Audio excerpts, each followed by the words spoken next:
Okay, I'll call the meeting to order at 19:03. Quorum is present. The meeting is duly constituted. First order of business is adoption of the agenda. May I have a motion? And a second? Changes? Peter, I know you had one. Well, it's not really a change other than when we get to the item, I'll have some additional words, changes in wording for the recommended. Fine, we can handle that at the time. Yeah. I'm going to propose that we move the item where we approve the budget for the bus shelter, that is 8A3, that we move that to the top of the stack, make it A1 and everything else come down. The reason being that that decision predicates some of the discussion, at least in the other two reports. I heard when we got here, for the brevity of evening, the secondary suite surcharge report, a good topic, but I kind of see us beating the table for a long time on the parking related items. For me, I'd let it go for next session, but... Okay, well, let's wait until we see where we stand when we get to it. I know Peter wants to just sort of air some issues, and then perhaps you can move to defer it. Or if you like, we could move it let's move to the bottom. To the after the parking meter. Sorry, report. okay, I get what you're saying. Okay, Switch it to 4. Switch 2 this. to 4. So 2 to 4, 3 to 1, Then you make the call. 4 to 2. Just, you got your arrows going there, Sean? And 1 to 3. Okay, so with those changes, any further? All in favor of the thing as amended? Thank you. And public participation. There are no delegations. We'll move to approval of prior meeting minutes, starting with the one of December 5th on page 5. I had nothing other than to... that'll come up in unfinished business. So can I have a motion to approve these minutes? Thanks. And a second. Any further discussion? All in favor? Opposed? That carries.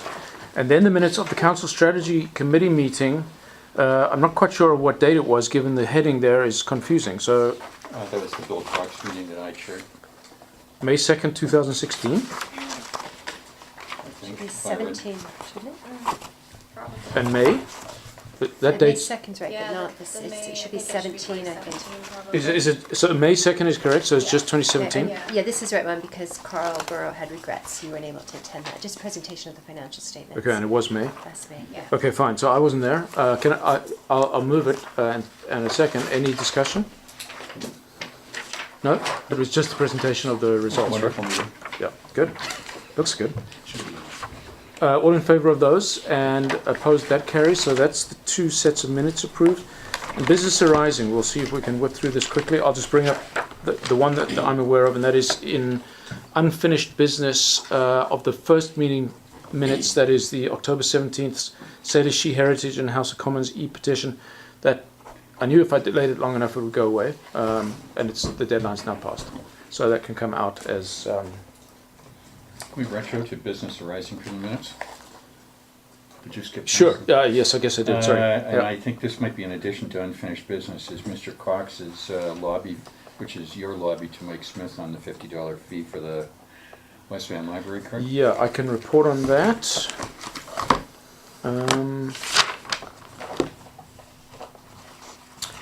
The West Van Library card is not a West Van fee, it's a provincial fee. I must speak to Jenny, the head librarian, to see if what can be done about getting the fee waived for Lions Bay residents as it is for West Van residents. How that's happens is that West Van, tell us if this was Mike Smith, the mayor, I happened to be sitting next to him when I asked him this. West Van subsidises the provincial library fee, is that right? Yeah, I wasn't aware of that. I know I'm in North Van and I have a membership to West Van for free. For free. What? How does that work? I think they have a... Maybe they I subsidise think it. because they have libraries, I think it's cross. Yeah. So maybe it's because we don't have a library. Yeah, and So we it never can't be did have mutual. a corresponding library or a whatever the word is. Oh, like they were going to drive out here to the trailer? Well, it was more a case of being able to return books and stuff. Okay. Where do you want to put this? This is, if you want to put it under your busy work? Yes, I'll just take that on as a Long-term. community project. Community project. Yeah, I haven't crossed it out yet, so I'll just put a square around that one. Okay. Thanks for that. Anything else arising from either sets of No. minutes? Okay, so we'll move on to the unfinished business. As I started saying, the correspondence G3 item from October 17th can just come out. I just left it too late. And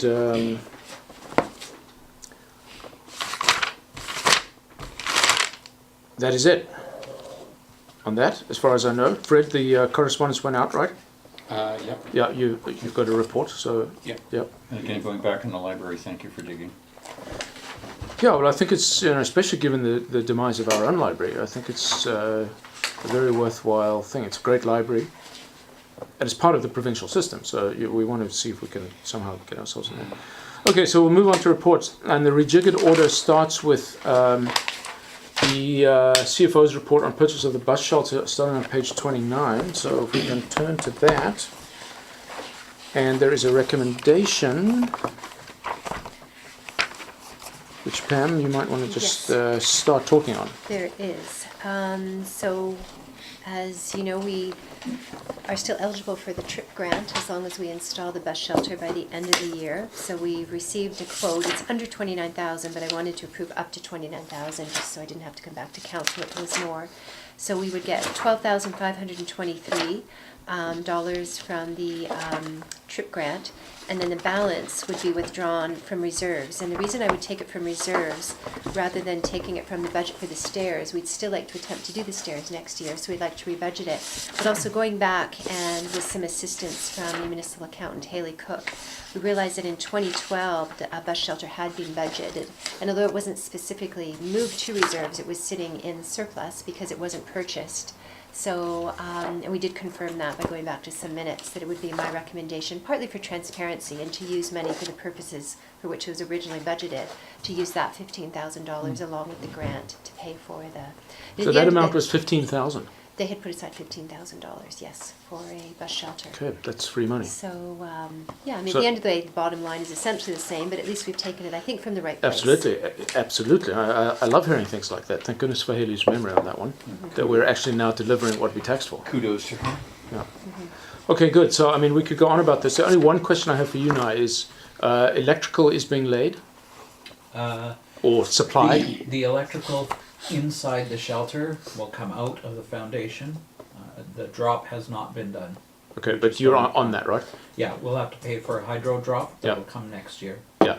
And so that's being for lighting and any future sort of route enunciator or something. Okay, good. So I think that's it. Can I have a motion on that one? Thanks. And a second. Any further discussion? All in favour of that one? Thanks. And opposed? That carries.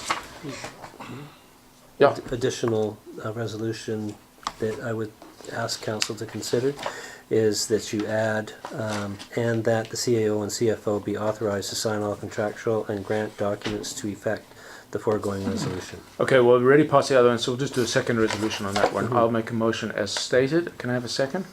Any further discussion on that one? All in favour? And opposed? That carries. Could you read it out for Shauna? Yeah. Or did you catch it? I'll give you the Okay. notes. The text as quoted by Peter. Okay, thanks, Peter. Good one.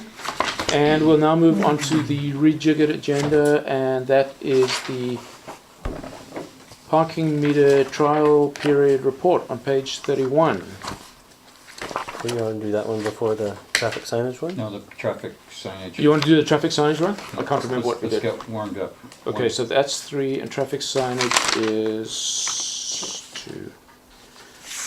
Okay, so that is on page 13. Let us go there. Okay, so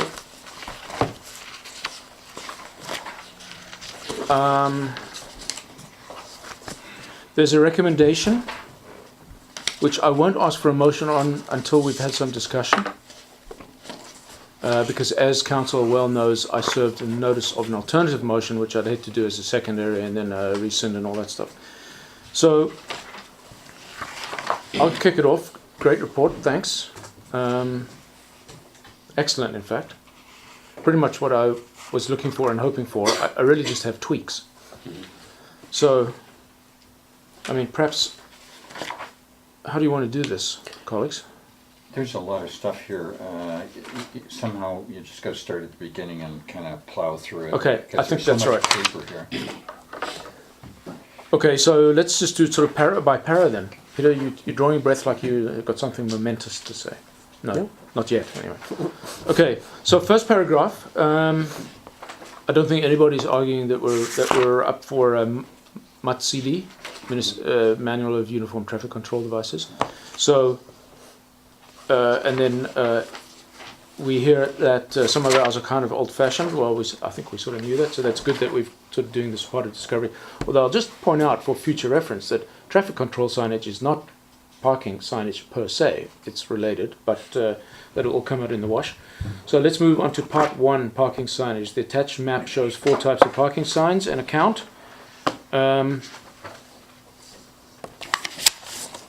So the only comment I had on that section was on the contention that Brunswick Beach neighborhoods are amenable to non-residents parking within the areas off-season. But that's not the implication at all. My suggestion would be, as I think I proposed in my secondary questions, was they would get a residents only Permit required. all year, Yeah, without the May to September. without the May to September. Yeah, so that would mean, if you count up the green dots, In Brunswick, I think, yeah, there's about 10 of them. That would mean the count for the permit required would drop from 52 to 42. And we would add 10 signs that just say permit required without the May to September. yeah, I make it 9, but 10, 9 doesn't really matter. Sure. Yeah. You should always have one in your pocket. Yeah. Well, so I was going to ask about that. I was thinking about that. Do you order a few extra, Yeah. or are they easy enough to make that you order them No, just we in would time? order a few extra. Yeah. Okay. Yeah. I quite like that because this is a piece I was a bit confused with. And certainly in the Brunswick area, it's a no park, it's not a seasonal thing. Yeah. Yeah. Yeah, and I've suggested a few additional signs to do with no turnaround, campers not advised type of thing. But okay, so I think we're all in agreement on that part. So good to the So- options. So I believe I'll just refer, if I can just bear with me. The motion, the notice of motion that I gave, I would suggest that we approve part 1 in its entirety, as amended, with slight tweaks, which I'm more than happy to leave up to discussion between Nye, me, everybody as time goes by. Although I will just ask now, I did point this out, why can we not do away with so many of the no parking signs on Crystal Falls Road by making it a no parking past this point equivalent one? That's not regulatory. No parking past this point is not regulatory. You can't enforce it. All the red dots that are there now are already existing signs. Yeah, I know. They're just I to know. be replaced. Yeah. And the reason there's so many is for sight lines, presumably. The sight lines and the curves on the street. Yeah. This depiction of Crystal Falls is inaccurate. This is prior to the True. exchange work, Yeah, right? true, So yeah. it's more of a windy, and you need those signs. Yeah.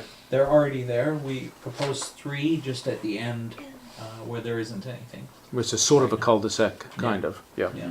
Okay, that's fine. So, just to be clear about the resolution, it should be that part 1 is adopted as per the map, showing what signs and how many, and we're going to go ahead with these as per the report and the map, correct? With the exception of the Brunswick With the area. exception of the Brunswick ones that we'll say, without the May to September, Correct. we'll adjust the count accordingly. Correct. So what's your, Although there's a few more that I'm going to bring up, may as well bring them up now, and that is to do with some of the instances of additional parking related signage in part 2. Can we just go one part at a time? No, because to keep it part clean? 2 will supersede part 1. Well, let's Well- just run through them and you can see what I'm saying. Well, I know what you're saying, except that there's lots of issues with part two, is what I'm afraid I have to say. Yeah, so just to Peter's point, part two, the signage in part two isn't reflected on here. I know. But you're saying that changes will happen? To these what? So signs? this is part one signage. Yeah, That's all it is. So Okay. if we agree on that, then we're done with that part one, and then we can move on to bigger and better things. Yeah, so my question was, can the no visitor past parking point, or whatever it's called, a resident permit required beyond this point sign, be shown on this map? So we know where we're going, because, well, I would just recommend that you give us the locations you want to put them, yeah, but I want them on the map. Council resolved. okay? How many you got? Lions Bay Avenue, Where, Uh, where? at just before the railway crossing. So There's one there today. Where the current sign is there already. Yeah, but slightly different wording. Remember, you noted 150 in budget to change the wording slightly. So there, Cloudview and Seaview, they're there already, Okay, just different words. Southview, is there one there already? there's not. Okay, South Sunset, Sorry, Southview. Why Southview? because there's 6 cars parked there all summer. And do they not belong to a resident? No, these are not the one resident who parks his vehicles there? no. No. But no, these but are I users. just for your information, I went out on a regular basis in the summertime, and I don't recall seeing the same 6 cars parked on Southview. In fact, They weren't the same 6 cars. They were the people who managed to get a free space. Beach visitors. Yeah, let's just make one thing clear. People will park wherever the heck they can. So, for example, these 2 spots here just to the right of the notice board, sorry, what? Yeah, by the bench. the bench, the notice board. Yeah, where Um, that map here. where the map is, yes. Yeah. So there's nothing there now, Yeah. and my question was, do you want something there, or are those 2 free spots that people can use? Because they will. Yeah. The front here on every Saturday and Sunday in summer was packed. The park and ride was packed. People, funny enough, don't want to pay parking. Not to even start mentioning Kelvin Grove. But if you want specific locations to be permit parking only, which is regulatory, then that's what should go there, is a regulatory sign, not an advisory sign. Advisory sign isn't enforceable. It Yeah, tells exactly. people, but it's not something that we can write a ticket Exactly. on. So the 2 that are shown on Southview Place should be green dots, not red dots, with an advisory sign as well. Yeah, Well, the I two think- the 2 are for the cul-de-sac, the turnaround. Yeah. Okay. Well then, so there's more, right? Yeah. Yeah. Okay. So just to finish off on the list, to answer Ron's So- question. Sorry, just before we leave Southview, the residents on that street are not the ones who ever park. Okay, never mind. They're not. Answer my own question. South Sunset. That's a trouble spot for residents, for hiking parking. South Sunset, meaning close to 125, 170, or No, from the T at Mountain. So from Mountain to 170? Yeah. So there's already no parking on that side of the street, on the 170 side of the street at all. And No, there's- it's a red one. Not a. Those should be blue ones. Just like on North Sunset. sure. Yeah, we can make that change. No parking this side. Yeah. And permit required. Actually, you've got them. Mhm. You've got them. Okay, so that's Yeah. good. So that's as it should be. Mountain. Mountain. Why did I put mountain? Because that is not. Mountain to the south of the Bayview T. This is for council's call as well. The mountain people have some complaints, but not as many as the Sunset people, for hiking parking in the summer. So, So- sorry, where are you specifically Mountain? saying? So if you see where Bayview comes into Mountain, Mhm. to the south of that junction. And So what on should go Mountain. there? That 200? Well, I'm asking, should that be permit required? May to September. I have no knowledge of there ever being any issues with respect to It's pretty residents packed. not finding parking on the Yeah, mountain. it's pretty packed all the way up to the tennis courts usually in summer. So is it packed past the parking lots? Or the Well, tennis no, courts, because I mean? guess they find their spots. I mean, if we were to put signs there, then they'd move further down. Mountain is not a trailhead, so the demand sort of. So there's a variety of little pull-out spots all the way along Yeah, mountain. Are yeah. you wanting to make them resident only? Well, I'm asking. What do you think? The direction that I gave staff was to not sign the heck out of the municipality. And that's, I would prefer to err on no sign rather than wrong sign. If no, I guess I'm thinking maybe if the mayor could mark up a map and provide that, then I can make the changes. I'm prepared to let that one go.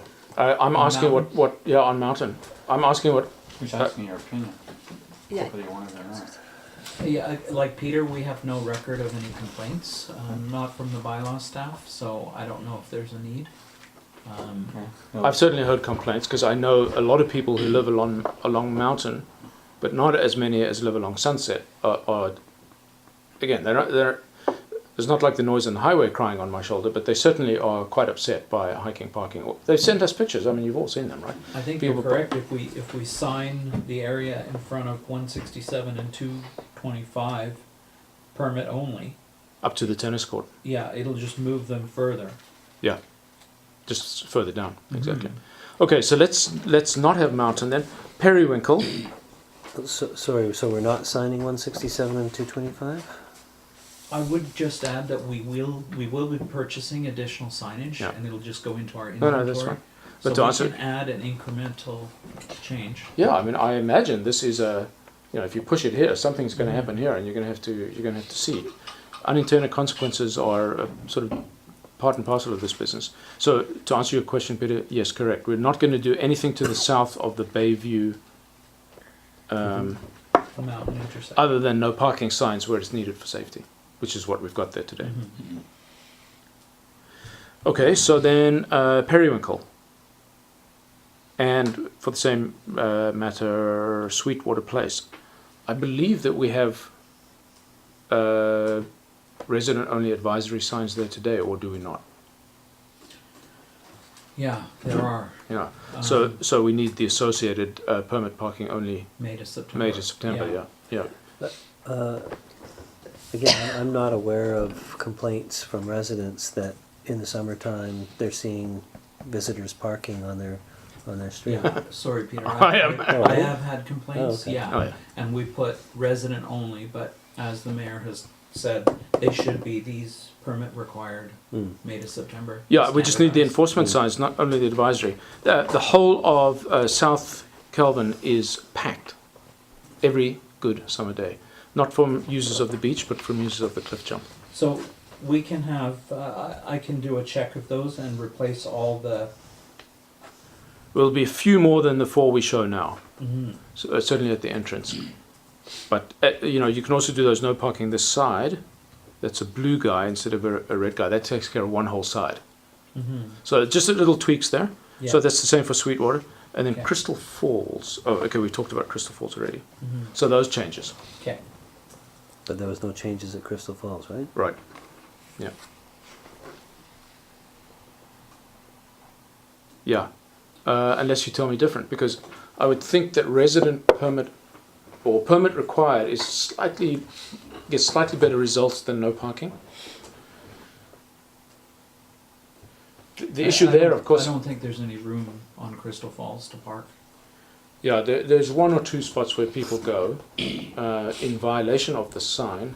The idea is that we're trying to, and in respect of a recommendation that's in the report, we're trying to stop anybody parking there, Yeah. even though it's not really our jurisdiction at this stage of the game. Okay, so but we can let that one go for now, I think. So with those changes, that's that. The Brunswick down ramp needs an all-year NVPPP. I think we already talked about that, and all-year street permits You're required. talking about on the lower side of the highway? On the lower side of the highway before people get committed to the road. Yeah, so So- there's one there now. Yeah, there's one there now, but it's a seasonal one. No, there's one that says no visitor parking past this point. without Okay, great. permit. Okay, so that's good. So it needs to be shown, just so that we know. But you wanted the wording changed on that. Yeah. Slightly. Yeah. So the only thing I'm not clear about is where you want those non-regulatory Okay, so permit required past this point. And I'm wondering if we could just X on your copy and then I'll put the signage up Yeah. based on the wording that Peter gives me. sure. Most Well- of them are there already. They're just not shown on the map. Yeah, so that was going to be my question, is are you good with the locations that are there now, just you want different wording on the sign? Slightly different wording. That's nice business. I mean, essentially, you want people to see the sign before they commit to going over the railway line and getting themselves stuck in the whatever. Same with Brunswick, same with Calvin, because it's a little difficult to back and turn. But other than that, wherever it makes most sense. With Calvin, we can't do that because there are public parking areas, so we can't say no visitor parking past this point. No, exactly. That's why you don't put it down Tidewater. Mhm. So are you saying that there should be one at the beginning of Periwinkle and the beginning of Sweetwater? Yeah. Yeah.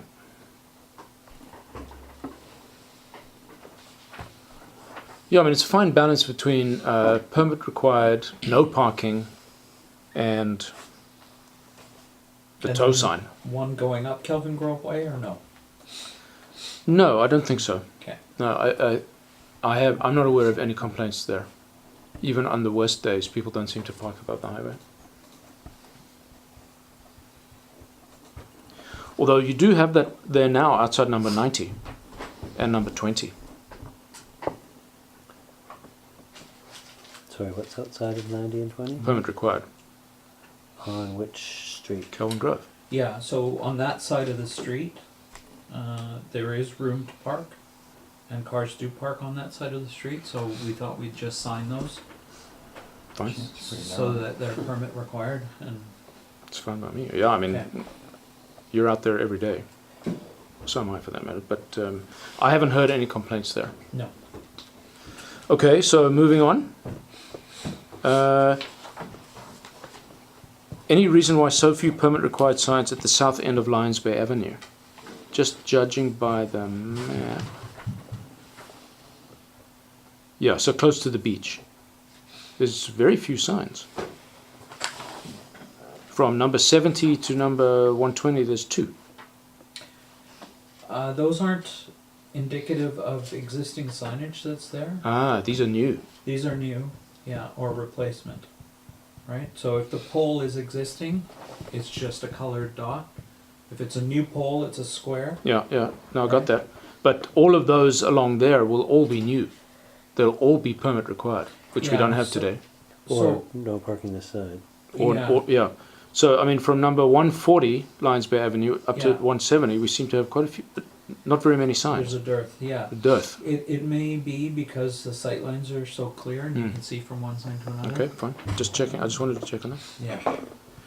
Is the intention to mark the park and ride lot as seasonal permit required? I don't think that's ever been suggested before. I'm suggesting it. I'm asking it. It's packed. It's completely full on beach days. Do we care, or do Are they we get allowed to? Well, that's another question. I think it's TransLinks. It's I- their property. Yeah. So I think it's don't- Modi property. I don't think anybody's going to object that we reserve it for people using the bus, however. How do you prove? Well, you could have a resident parking in it, not using the bus, if you say course. permit required. But they'd be crazy So- to park there if they can park 10 meters from the beach. That would be for people who actually want to take the bus. Or unless they're not going to the beach, maybe they're coming to the hall. Then they park at the wall. Or maybe it's full. Because it's a big event. Well, I mean, then it's a whole different thing altogether. Then residents who are coming to an event, because outsiders don't come to the events, will want somewhere to park. May as well let them park at the thing. What do you guys think? It's about 7 or 8 spaces. 9, in fact, I think I counted. I don't know if it's really an issue, is it? It's packed in the summer. I see them parking there, and they're coming down with their toys and their buckets and their coolers. Which is fine if we want to give them that free parking, but the idea is to control visitor numbers by providing them paid parking, which is what it is. And if it's full, Lions Bay is full, which means we must make it full. You don't get to go and squeeze in here at the notice board, unless we want to provide some wiggle room. But then if it's not our property to control, can we? Well, that's a whole nother question, but We'd have to ask TransLink and or Modi. I would think TransLink. They must, even if it's Modi property, they would lease it from them. So it's more a philosophical It'd be a question at this translate thing. Do we even want to go down that thing? I mean, we're talking about two signs, with arrows. Permit parking. Yeah. May as well just add them to the count and keep them for spare if we don't need them. I would think. I felt it was a bit much to see obvious beachgoers, coolers and rubber duckies, parking in our park and ride, excluding people who may legitimately want to use it. We provide visitors parking. It's down there. So just hold that one for the no stopping signs. Are they all gone, or do some remain? No, they'll all be gone. All gone. Yeah. It's just not best practice anymore. Yeah, my understanding is that they were no parking. That didn't work, and the public works manager decided to try no stopping. That So- rings a bell. Yeah. Yeah. Yeah. Yeah. What do you guys think? Yeah, what do we know? Yeah, I know. Don't stop at the stop sign.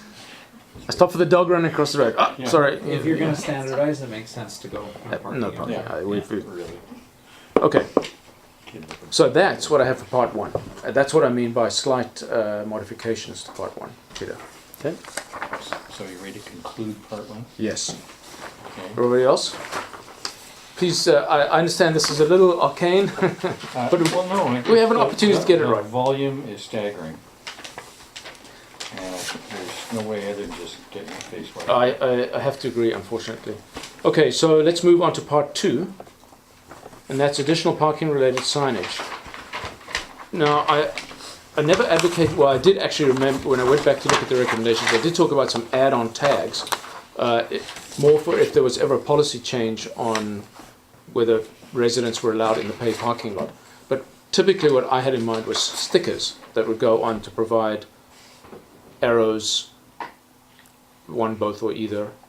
Is So- that typically how it's done? No. So basically, when you get a sign printed, it's done on diamond grade and it's silk-screened on, right? So stickers you can't print them on diamond grade, reflective diamond. Not the grade. same reflectivity anyway. No. Yeah. Right. So you basically take away from the sign. Yeah. So you order what you want. Yeah, you order what you want. The tabs cost $15. A whole sign. So you've got a 30 by 30 no parking sign with a 15 by 30 tab. Mhm. So that's $30 for both those signs. No, A single sign is $15. Yeah. Right? So, yeah, So of whatever size. yeah. So clearly that's a no-brainer. So no tabs.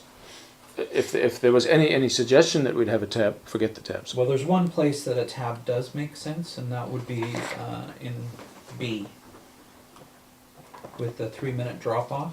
Why can't you just print a custom sign? So the signs that we have are the no parking unattended vehicles, right? Will be ticketed and towed. Mhm. So that sign only has a certain amount of space. If you take a look at the map, it would be the purple sign on the right that has Yep. a count of 6. Yep. So unattended vehicles will be ticketed and towed, and under that we would put a tab that says 3 minutes, 3-minute drop off. For all of them. No. Just for 2 of them, I would say, Kelvin Grove and Lions Bay. The others are at the water tank gates, and we don't want to have 3-minute No. drop off at the water tank gates. No. You could live with the three. It So it's just those two. spots. And what about the school bus stop? The school bus stop under the highway? Yeah, Yeah, we would have to check with MOTI. They have their own regs for, fair enough. yeah. Okay. Okay, so fine. On the those very specific tabs. Okay, so let's move on to part 2A, the 3-hour maximum at the lower municipal complex. So the idea here is that staff park up, and the lower parking is available to residents to come and transact business with the municipality. We will be adding at least 1 and maybe 2 parking spaces with the moved bus stop, with slight thought. However, we're losing the 2 parallel spots. Okay, so we're not gaining any. Okay. And It'd be junky where the bus stop is to park there too. Slightly more difficult, yeah. Yeah.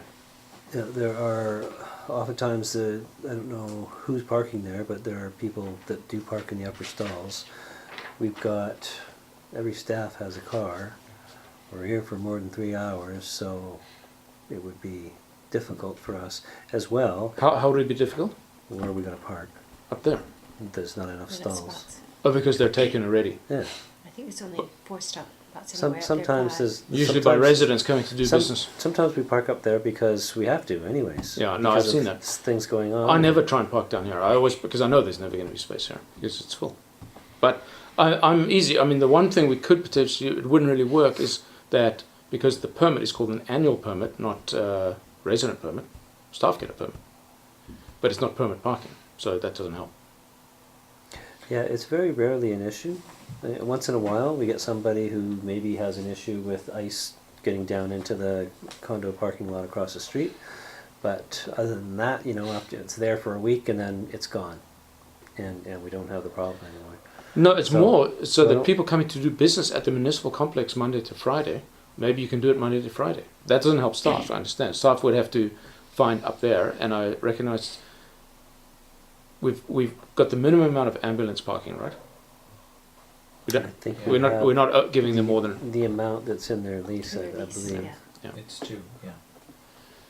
Yeah, I mean, again, you know, I'm thinking of this from a sort of a resident/community focus. What gives a sense of prosperity and all that stuff? Being able to park outside your own municipal hall so you can go and pay your taxes. Because it's very often full, as we know. Or to do your child plaything and stuff like that. They don't Yeah. go downstairs and get Yeah. that in strollers. Yeah, so that when you come to playgroup, you park outside. Make that staff only up there. I mean, there's gotta be 5 spots there. Only 5 cars. I believe there's tax implications if you dedicate parking spots. Oh, that's right.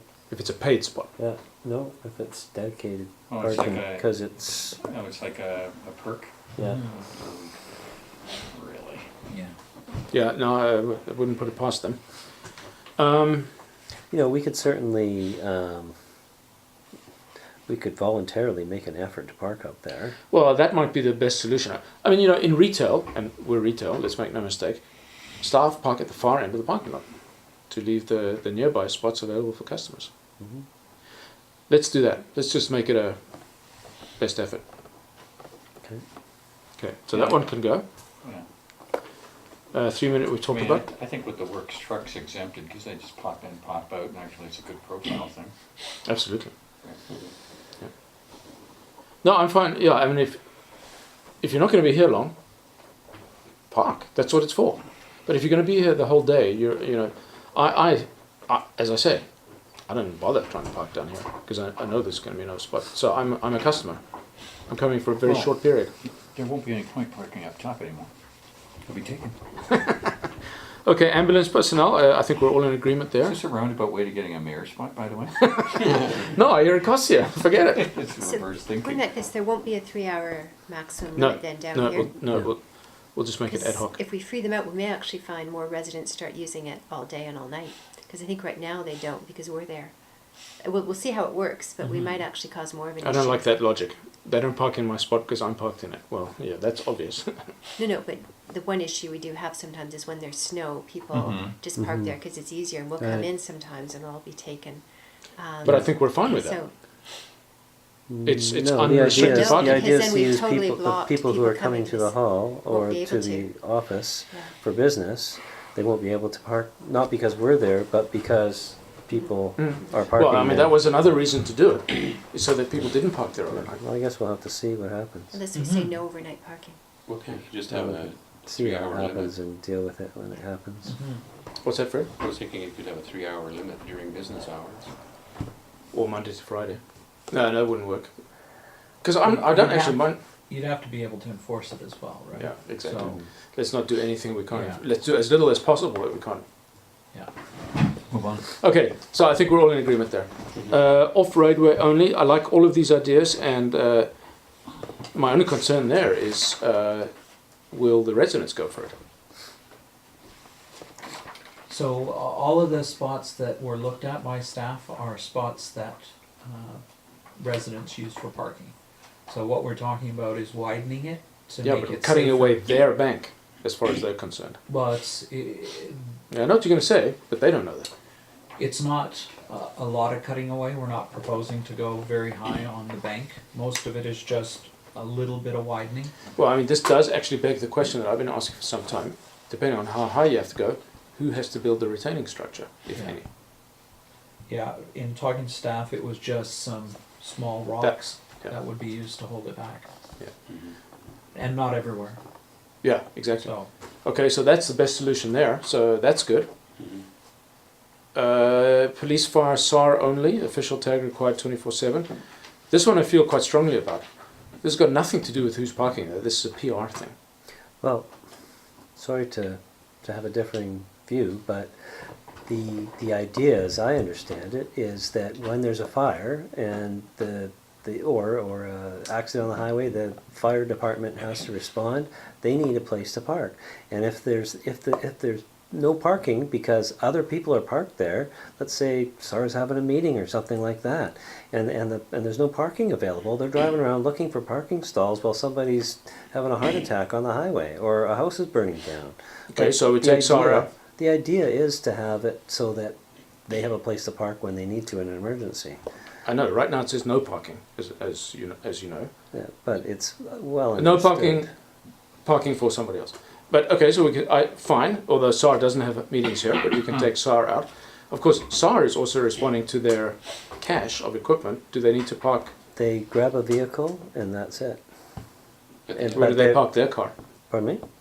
Where do they park their car? Where their vehicle was.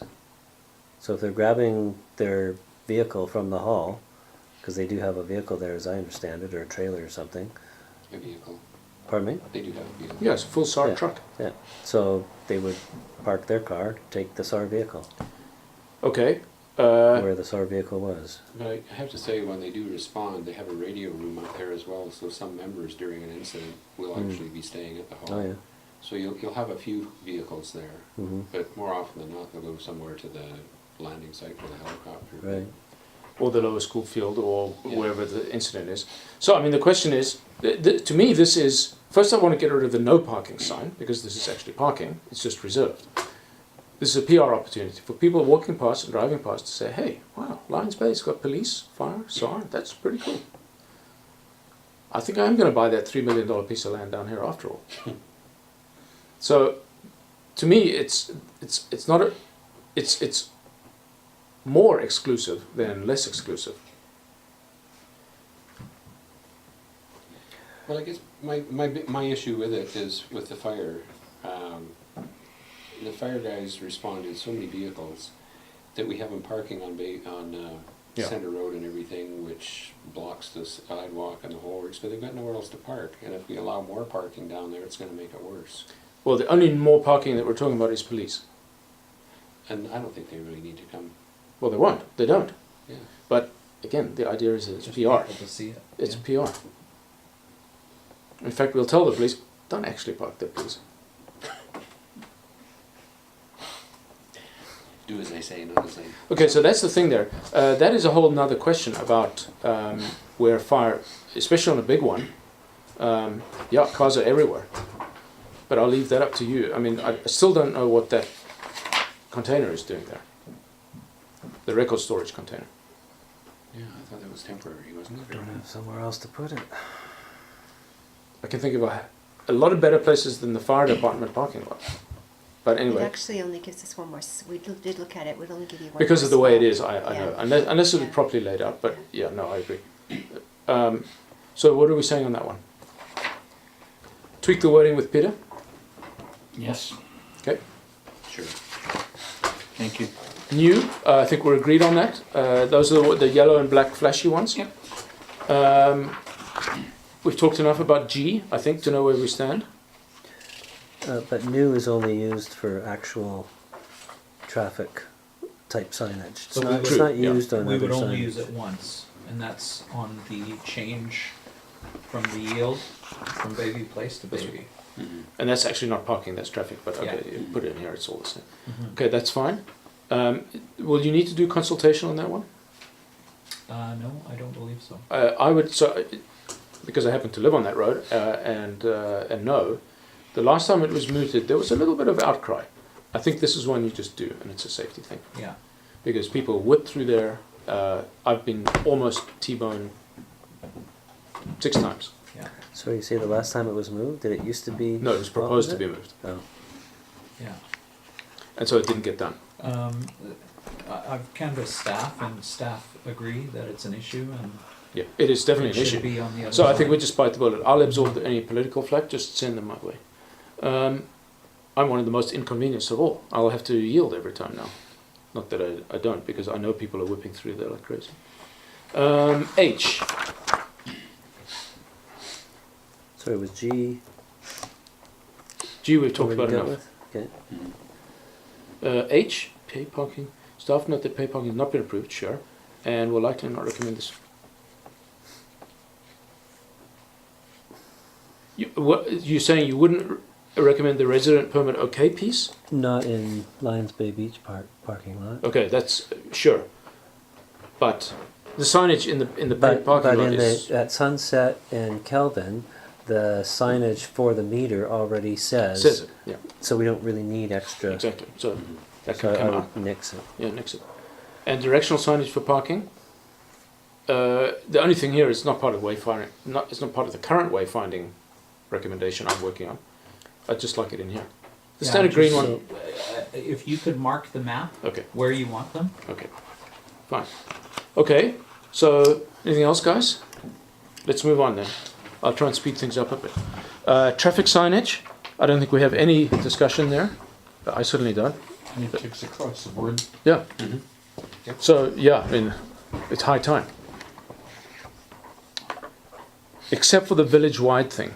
How are you on the village-wide maximum 40 km/h sign, right? Those are not That's not- enforceable. This one? No, it's informational. Yeah. So they're not regulatory, so a police officer can't ticket. No, there'll have to be other ones. But this is, as you enter the thing, it says, it's village-wide. Okay, it's not just here. Yeah, I'm okay with them.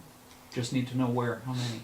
But if you have some that are enforceable and some that aren't, you're in no man's land if you try and enforce it. Yeah, Peter. I think enforcing. This police officer is going to say, I'm ticketing on that sign, not that one. The enforceability is not the issue, I don't think. It's- Okay, what about the Yeah. school zone? It's not exactly village wide. No, There's a so school that's 30. zone. I know, so it's not 40 village wide. It's 40 maximum. It's not 40 maximum in some areas, i.e. the school zone. That's the maximum. In the school zone, it's 30. And outside my house, it's 5. Oh, did I mention that? It's a- Village-wide, maximum, homemade 40. look- The homemade looking sign? Nowhere in the village may you go more than 40. And in fact, at the school, you have to go 30. We don't say that. What about otherwise, unless otherwise posted? Well, you don't need it. I had that there before, but you don't need it. It's too much. Yeah. 40 is what jumps out at you. Unless otherwise posted, there's different maximums in different parts of the village. No, the maximum is 40. So when I get a ticket going through the school zone at 40, I'll just say, I saw a sign that said maximum 40, village wide. No So the speed limit regulatory. sign is 30. Here's your ticket. Sign here. And I'll take a picture of the other one and win in court. Well, that wasn't the one that was applying. That's like saying, Okay. well, I'm going 90 If you- on the streets of Lions Bay because there's a 90 sign over there. I saw it. I'll show If you. you have conflicting signage, the Peter, come on. the perpetrator wins the case. I can tell you. Okay, right let's now. not let. None of this must be conflicting. Well, it is. In any event, whatever Be you fine want to with do, 30 I in the don't village. care. Yeah, that's a bit. We don't have police enforcing our speed limits anyway, so. Well, no, this is all almost sort of a case of honor, and this will induce people to slow down more than anything else. Okay, so So that was my only thing there. So you're okay with that? So I'll just mark some up. Yeah. I think it's about 4. It's going faster than I thought. And finally, labour cost. My only question here was, this is not a cash charge, obviously. No, It's what an I opportunity wanted cost. What I wanted to make council aware of is that there's 11,670 that will, or 760 that won't be spent in an operating budget somewhere, and those hours, 180 hours worth of staff, plus the 100 hours of install time, will not be spent doing regular maintenance. Personally, I'm counting on no snowfall this year, so I think we're gonna make it. Well, I don't know if you went around West Van this morning. I heard about it. Man, it was a nightmare. Yeah. Is there no way this can be done by a contractor? No. Yeah. I think the inference was there. Yeah. Even though it's new and one time. Well, no, it's not new. A lot of the posts are existing. There's only 52 new posts. Yeah. Yeah. So. Okay, so on the strength of that discussion, which I'm grateful for, I would like to move the motion that I gave notice of earlier today. Well, except that your motion says We'll have plus to take all out of H. part 2, and we didn't do all of part 2 except D. Except or D, H. and so we'll take Yeah. out H. No, we also changed some other things in part 2. No, everything else was. No, we did. Yeah, drop anchor from there, let you take it out in this. Yeah. Okay. Drop anchor? Well, I'm gonna get it right first time, because we left Carl with some stuff to fix an eye. Sorry, I'm not Carl's- following. The comment on the His comment on, virtual on-table presentation. yeah. So the comment on A is don't do it. Well, okay, so fine. The only comment I have on the motion, other than what Peter was going to talk about, is that part 3 and part 4 are reversed. Okay, so I was going to ask you about that. Part 4 has to be done. The regulatory signage at the school does not meet current standards. But I don't want to do it as part of the parking budget. And the items in part 3 are, there's no way we'd be able to do it within that 12.5. The paving alone will be about 15,000. Grading and installing proper drainage will be about 10. So Okay. yeah, Okay, so let's treat that as a separate project altogether then. So let's just excise section 3. Because that then gets things in the right order. And just to get Peter's heart in the right place here, on point 1, so parts 1 and 4, plus all of part 2 except A, D, and H. And then, because then you address D separately. Yes, in paragraph A. 2. D and H. And Well, then- A is, I mean, essentially I'm saying I don't object to A. A is fine, as recommended in the report. So the report says do not do A. Do not do 3-hour maximum. So I'm fine with that. Okay, well, I might clarify the wording on that maybe. Okay. 3-minute parking, we're good. So yes, let's do that. The only one that we don't want to do is, that we do want to do, different to what the recommendation is E.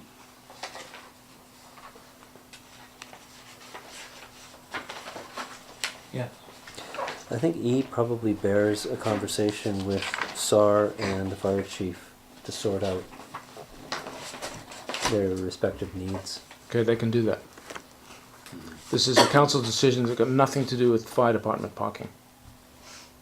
Well, it may have. What I'm saying is, before making a decision on E, let's have a consultation between those two and myself. Well, we've got to make the decision right now. So we can always go revise the decision. The issue is, we're not taking any parking away. We're just signing it differently. Yeah, but the fire department could view it as the spaces that they have had for themselves are now open for SAR and police, which I can see the fire chief objecting to that. Oh, I can see him objecting to that too. He's already objected. He missed the point. SAR and police are not going to be parking there. Certainly, almost guaranteed, never on a call, a fire call. Oh, a fire call. Yeah, but there's... Unless the police are on the fire call too, and then you actually want the police parking there. Yeah, I mean, if we're talking about actual parking now, rather than the PR exercise. yeah, rescue and SAR, fire rescue and SAR actually do respond to some calls together. Yeah, well, then you want them parking there. You want to give them parking space. The whole point is, I see people parking there on events because they say, it's available. I'm going to take it. If you say this is parking and it is for a very important purpose and you're not it, you don't have a tag, you shouldn't be here. I think it'll work better. I saw just the Christmas thing, the Christmas fair. 4 people parked along the wall here. I saw them carrying their stuff. I didn't want to say, hey, what if there's a call? So the whole intent here is to get more compliance. Remember, I'm not interested in enforcement. So I don't know what the thing is in terms of how we lay this out, but I'm fine with every recommendation in here, every one, except for 2E, I think. But why did I say not D? Because you deal with D separately. You're in favor of D, but you just give it its own. Yes, okay. Paragraph. Yeah. Yeah. Yes, okay. So except D, and why did I say H? Oh, because we don't know what we're doing there yet? Yeah. Okay. So, and E. Yeah, I guess I was going to try and get E changed. So let's just say D, E, and H.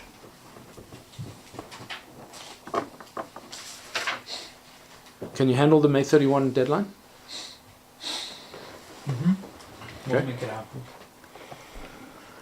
happen. Okay, so do you remember off the top of your head, Pam, what's left on the $25,000 budget? We haven't spent anything on it. I don't believe. Nothing? Okay, good. So, I mean, we're talking about a few extra signs and maybe some savings. So let's just say round numbers 12,000. So we're going to end up with 13,000 extra. You're right that 3 doesn't go here. So then up to $4,000 for the boulevard widening. That leaves us with 9 left, which is more than enough for the traffic signage requirements. And the rest can go into surface. Okay, so as amended, I'll make this motion. Would anyone care to second it? Thanks, Fred. Any further discussion? You all know what we're going for? I'll call the question. All in favour? And opposed? That carries. Okay, good. Congratulations, well done, thank you, and I'm very pleased. I think we're going to get something. The higher level look at this is to set up Lions Bay as a. Sorry, I'm not sure what we're writing for this. Am I writing out all of this? Yes, I'll give it to you. It's going to be a All of this resolution. recommendation or the resolution? Yeah. No, it'll be Because I just had down It'll your be- recommendation on the report. it'll be something like this. This was circulated. I didn't get that. No, I know, but you'll get a copy as amended. You did. It went to agenda. But yeah, so it's gone to agenda. But there's going to be some amendments. Peter will get to the small amendments. Just to finish off on what I was saying, yeah, I think this is the next stage of Lions Bay's growing up. It's non-threatening. It's inclusive. It's all those good things that we stated at the very, very beginning 2.5 years ago. So I'm really looking forward to seeing what happens there. So with that, we'll move on. Everybody good? Anybody need a break? No?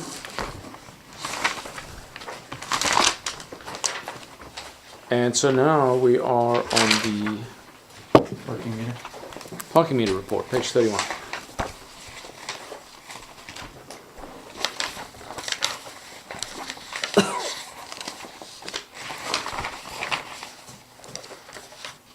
Okay, comments?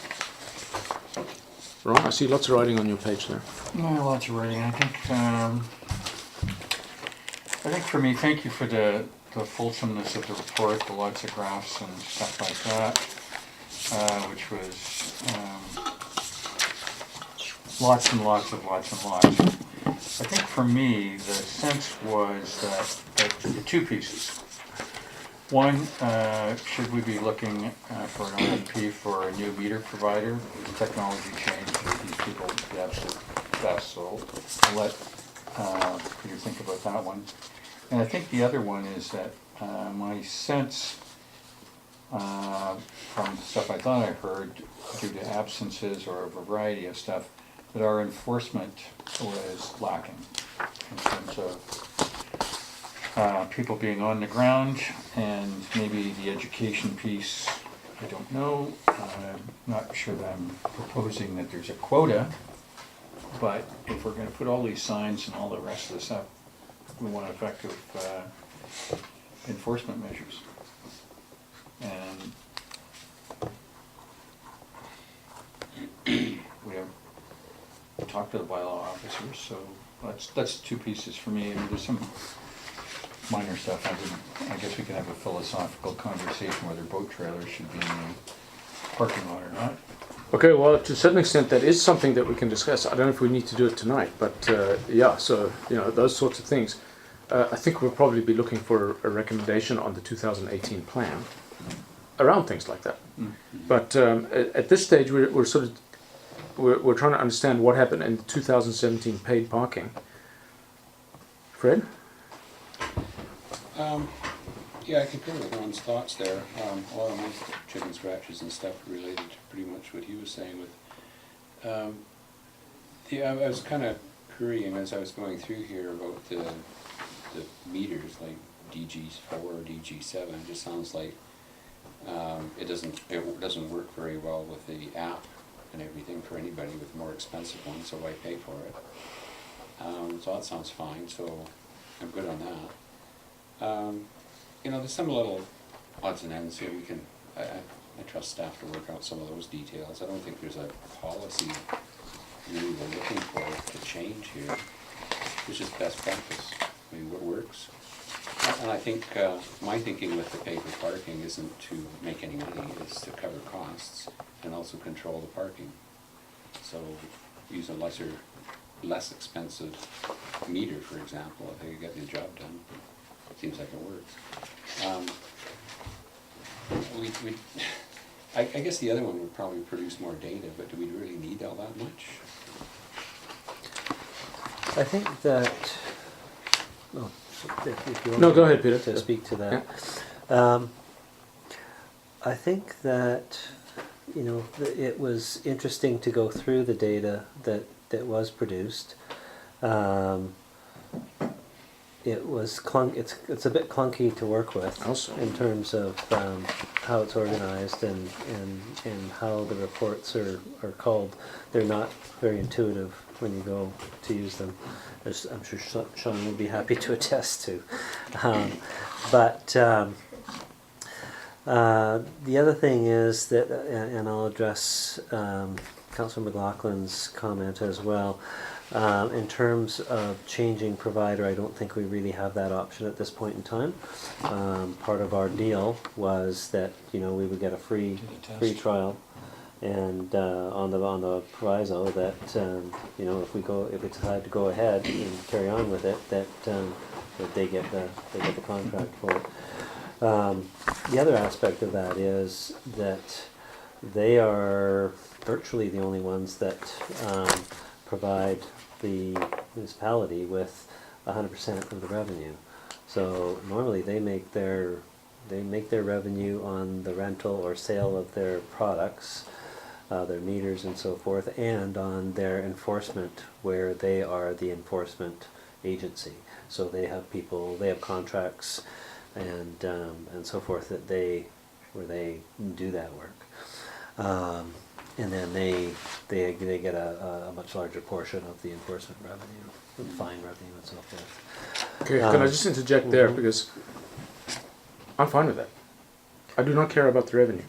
I care about compliance, and what we saw this summer was we may as well have not had it.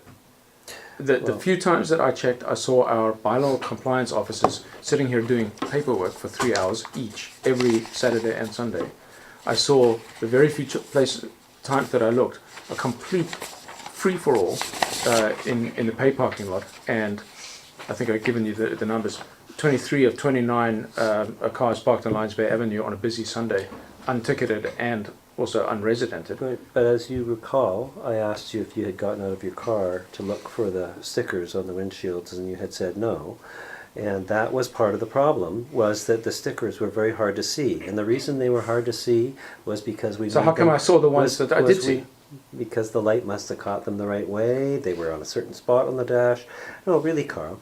They're not on the dash, were they're on very, the- they were very difficult to see. Peter, And- I'm sorry, Peter. and- I just do Can not I just accept that. Finish why they were difficult to see and why they were clear. They were clear because previously, when they had a white background, which made them much easier to see, they then bled when the hot sun came and melted them. And we got complaints all the time about people who had bleeding stickers all over their windshields, and that's why they Ink, don't yeah. stick them on their windshields. That's why they stick them on their dash. No. But anyways, yeah, Sorry, there were some gaps in terms of enforcement, and there were lots of follow-ups on that. But we did more parking fine revenue in 2017 than we did in 2016 by about $1,500. And I have the numbers here if you want to get into how many tickets were issued and what kinds of tickets. 2/3, 1/3 were failure to display resident permit versus failure to pay for the meter.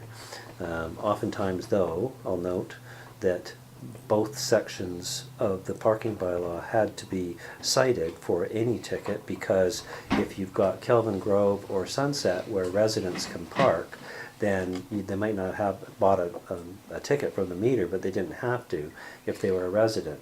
But if they didn't display their resident parking permit, then the bylaw enforcement officer wouldn't know if they were a resident and failed to display, or weren't a resident and failed to display, or didn't buy a ticket from the No, meter. only the last one. So they were cited for both. Sorry so for that's- both. Yeah.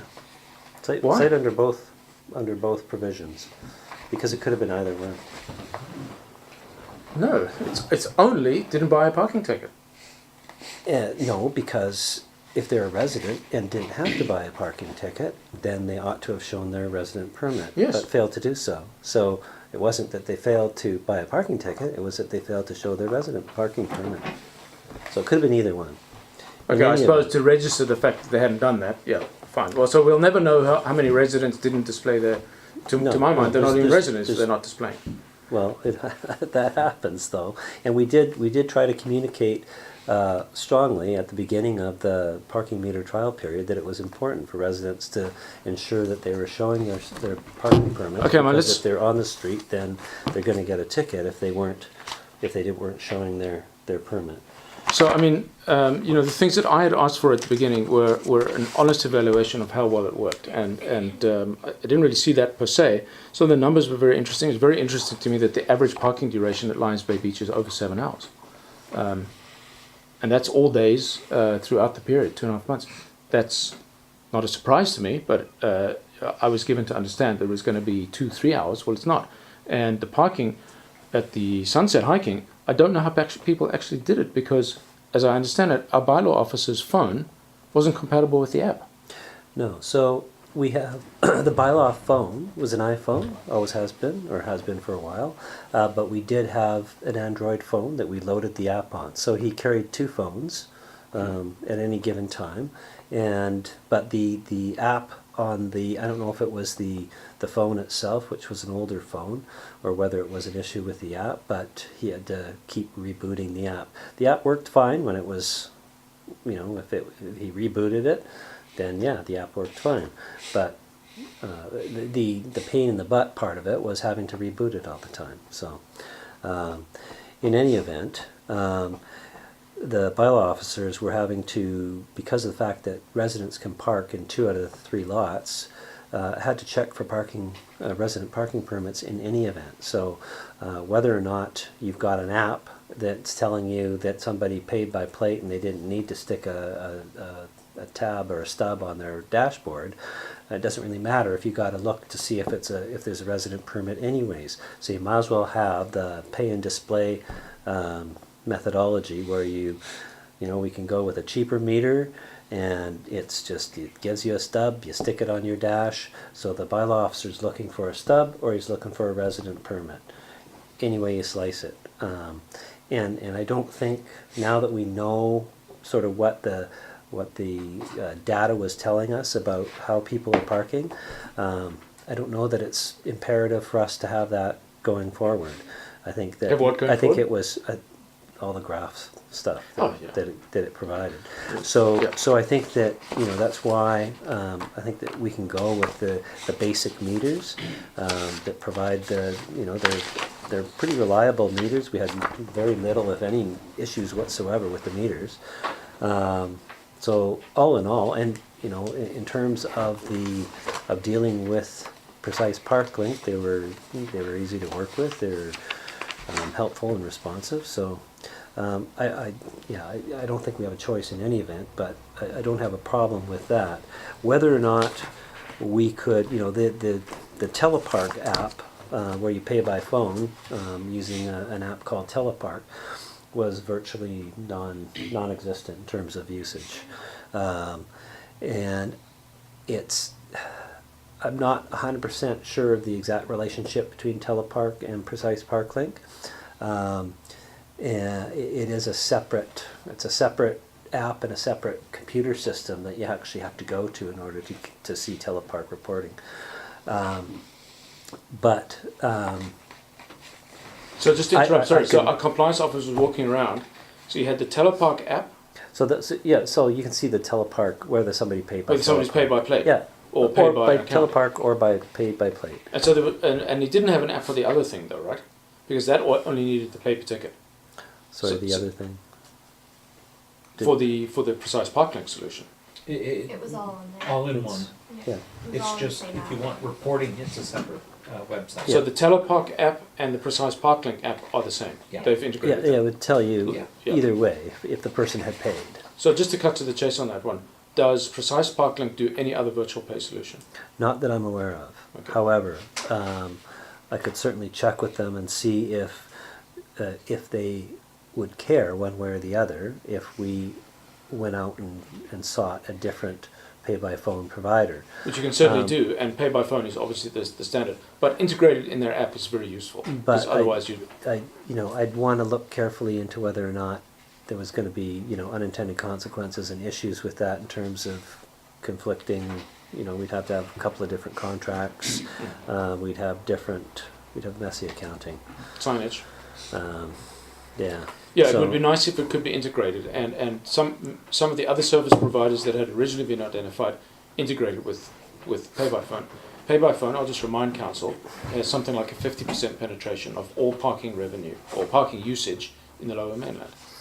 Those of you who use it know it's you bring So- up the app, you park, and you're done, and you get texts when your parking is running out if you want to up it. The Precise Telepark is not surprising to me. It was impossible to use. The app is as clunky as apps get. I'm not surprised nobody used it. How did they park at Sunset though, for 20 hours on average? Did they pre-buy that by credit card? Mostly credit card, yeah, and coin, but mostly credit card. The pay by phone and other pay by phone type providers do charge more as well, and what was the other here?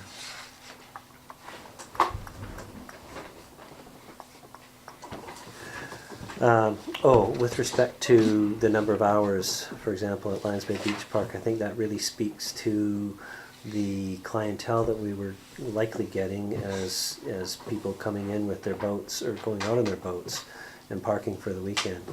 You know, the feedback from the bylaw officers was, you know, that would be full on a Friday evening and you know, 70% full, and then they're there for the weekend. But do we care? Well, that's the question. I thought that, you know, on the one hand, yeah, perhaps we do care because we want to be able to provide Accommodate beach visitors. parking for visitors to the beach. But on the other hand, you know, as we saw from before we had the meters, the previous year, gross revenue from marina sales for the parking lot were about $8,400, which is pretty much in line with what we earned this summer, although the time period's a little bit different. If we had a full summer, it would Yeah, so probably no, you reflect, can't it would compare. reflect the fact that we've got those same 8,400 people who are marina people going on in their boats, plus whatever else can fit in the parking lot. They paid 10, right, per day. No, it was 15 the last year. The marina. Yeah. Okay, well that's all by the by. I think we do have a philosophical question of whether we actually want to allow trailers and campers and trucks. Can you define truck? What's a truck? The same that's in our parking definition. So secondary everybody's got trucks. You have a truck, so you can't park there. No, that's just the name. The definition as included in our secondary suite. No, I mean our zoning bylaw. That's a truck. Or not. That's like a 5,500 pound vehicle you're talking about. Yeah, so the or point, yeah, whatever so it is. taking up more than a parking space. So the question is, I don't think we have to answer that now because we're going to see a proposal for the pay parking for next year, separately. But that's something we want to think about. I know that I saw at any one time 2 or 3 trailers in the lot down the side along the railway line because it's easy to get into, right? Plus about 3 or 4 on Lions Bay Avenue, on the other side, the west side of Lions Bay Avenue, that will now be covered by no parking this side any time, just sitting there, unticketed, no residence sticker obviously, because they weren't residents, no tickets. The number of times I saw that were more than a few. So I mean, I think I agree.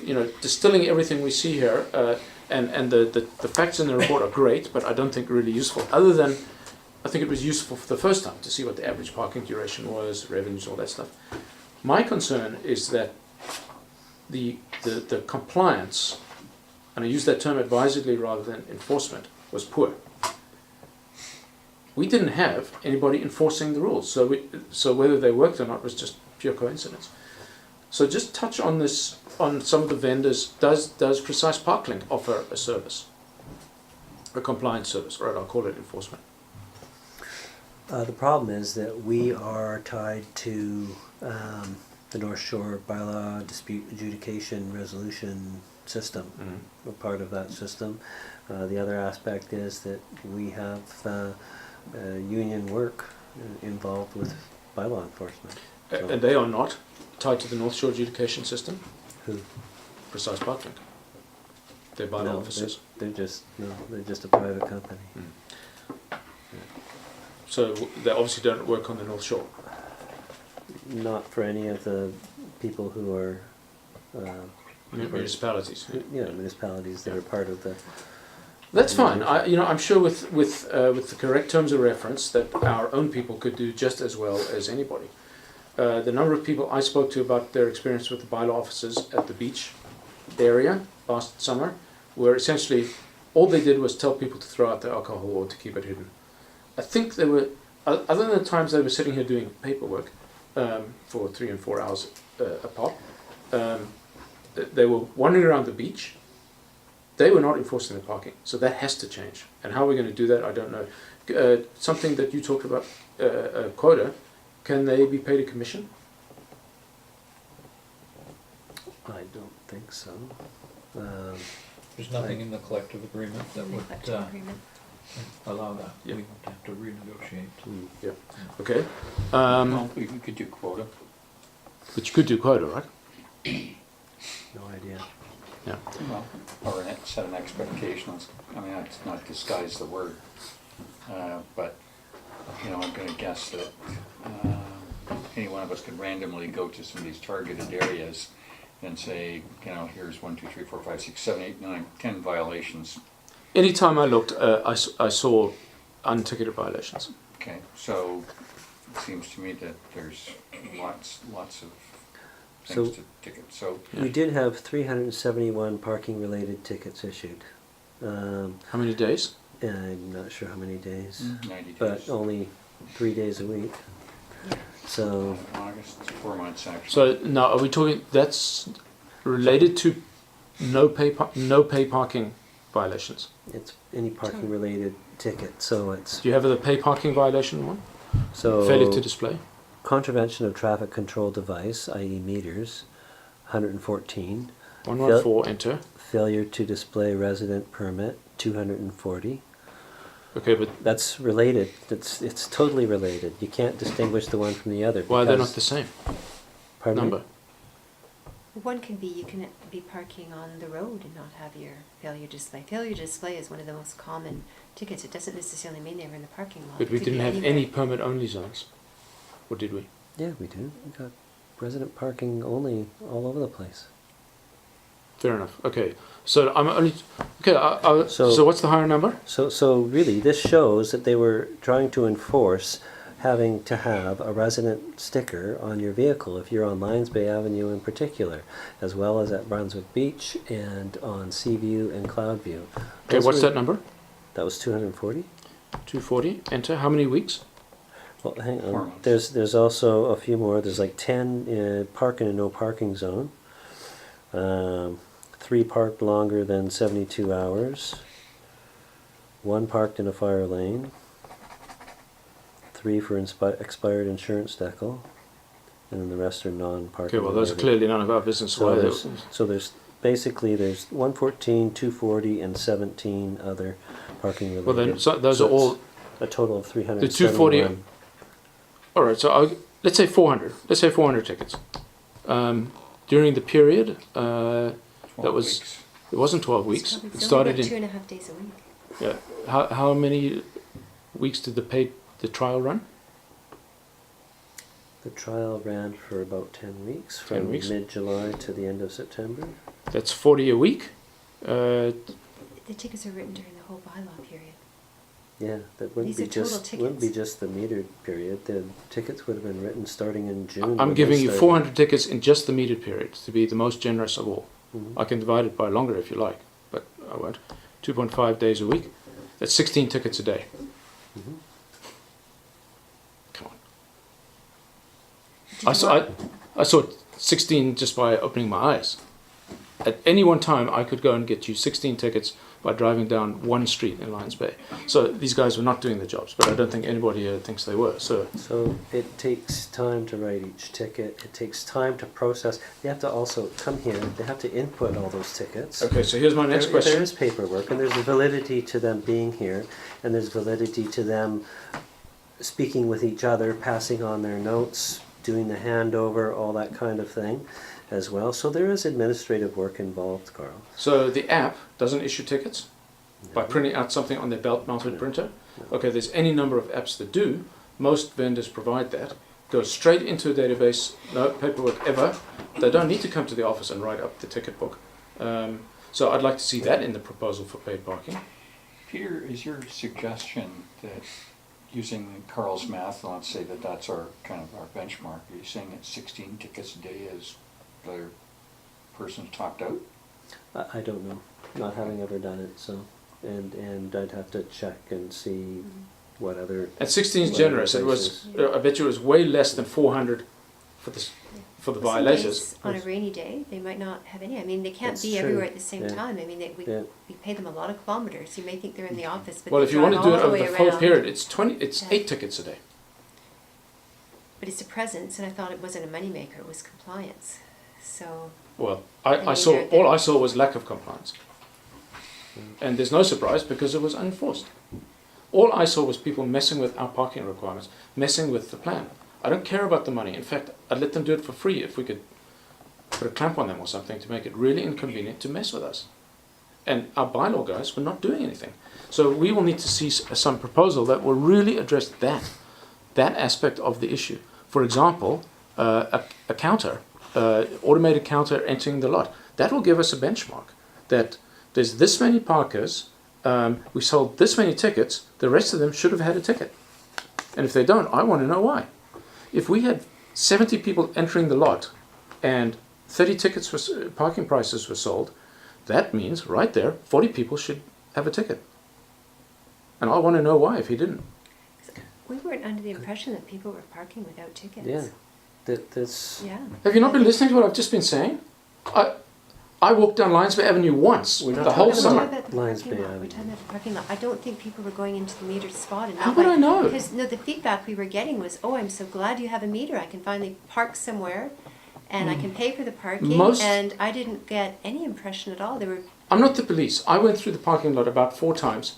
I saw maybe, in total, 10 printouts on the dash.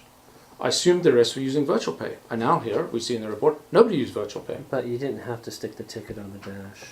Fair enough. It wasn't required. So I wouldn't know if they were Very violators or not. people. I'm talking about people who clearly shouldn't be parking in resident-only zones. But that's not the parking lot. I don't think there was any issue with compliance in the parking metered lot. parking lot. Yeah. How do you know? There's nothing to suggest that was ever the case. How would you know? Feedback What I got benchmark are you from the- using? From the bylaw officers was that compliance was good. Pile officers. They were out there doing their stuff, Carl. I saw that. It's also Not. a very hard position to fill because it's part-time. No, yeah, I understand that. And, So there's another thing I think we would like to see a proposal on. Let's extend the hours. Let's make it more. We've got some revenue to pay for it. As long as this is a zero-sum game. I It's wouldn't not count zero-sum on. game. I no. wouldn't count on additional revenue to pay for it until we've had a discussion with CN about their lot. Fine. So There might Have not that be enough discussion. The revenue to cost pay of- for it at all. Yeah, I know. Might be a We don't make negative money in sum this gain. department. okay, well, if your recommendation is it's not going to work, let's see My that. recommendation is actually as spelled out on page 31, but with an addition to number 1, it should read that, comma, subject to discussions with CN regarding the Lions Bay Beach parking lot lease, et cetera, et cetera. Okay, that's fine. Now, pay by plate or pay by stall? Pay by ticket at the meter. Stick it on your dash. That doesn't work if you use a virtual solution. I'm not recommending using a virtual solution. I'm recommending that people, as they did this summer, without any difficulty whatsoever, paid by coin or paid by credit card. And no, they didn't pay by phone. They paid by one of those 2 methods. And yet we know that 50% of parkers in the lower mainland use virtual pay. But we don't need to because our lot is full. Our parking areas are full using alternative methodologies. We don't need to use a pay-by-phone app so that we drive more revenue. We don't need the more revenue because we've got enough. No, that's We've not why got- you use we've a got the pay-by- people. We've got the people coming Peter, already. That is not why you use a pay by phone didn't. app. Use a pay by phone app to provide convenience to the user.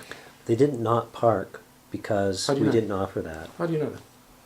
Well, if How do you know they if didn't turn went, around and leave? If The they parking lot went is somewhere so else, small. isn't that also a benefit? It's like, okay, this sucks. I Okay, don't I'm like sorry, this. but- I can't pay by phone. I'm going to go somewhere else. Is that a loss to Lions Bay? Yes. That's a disgruntled visitor. But sorry, I thought you were having a message that you wanted to get the message that it's full up, so they just leave. You said that earlier in the meeting, I believe, that you want to limit some of the parking spots, and if they come and they can't, there's not enough visitors parking, taking away the So park you're and ride. advocating making it as inconvenient as possible in case No, I thought in we the said hopes that- they leave. I'm sorry, I thought I heard you actually say that they come, the idea is they'd come to the park and ride, and then they'd go to the visitors parking, and if it was full, it meant Lions And Bay if was it's not full full, up. I want to make it as convenient and as friendly and as easy to use as possible. Everybody's got a credit card. So does everybody. Also has a pay-by-phone app on their phone. I don't. That's because you don't live in Vancouver, and maybe you don't go into Maybe Vancouver. it's because I have a BlackBerry. I just Well, put coins that's in the it. meter in my credit card. Thank you for admitting. Funnily enough, I was thinking he's going to say I don't have the app, and I was going to say that's because you have a BlackBerry, but I forgot to say. But at least you said. Actually, I did notice the other day that telepark signs were all over Whistler. So we'll have to ask them how they're doing with that. Telepark, Yeah, because they used to be pay-by-phone.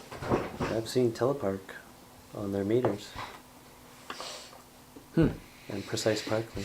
That's significant, because the last time I parked in Whistler, not at lot 7, which is free, but down at the bottom. It's on Was- Main Street. I saw that.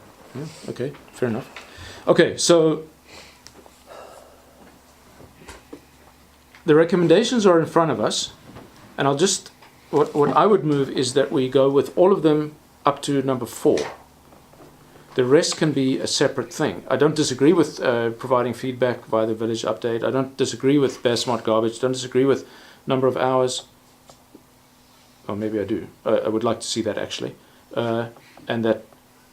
What I do want to talk about is that the leasing the Brunswick off ramp from Modi, but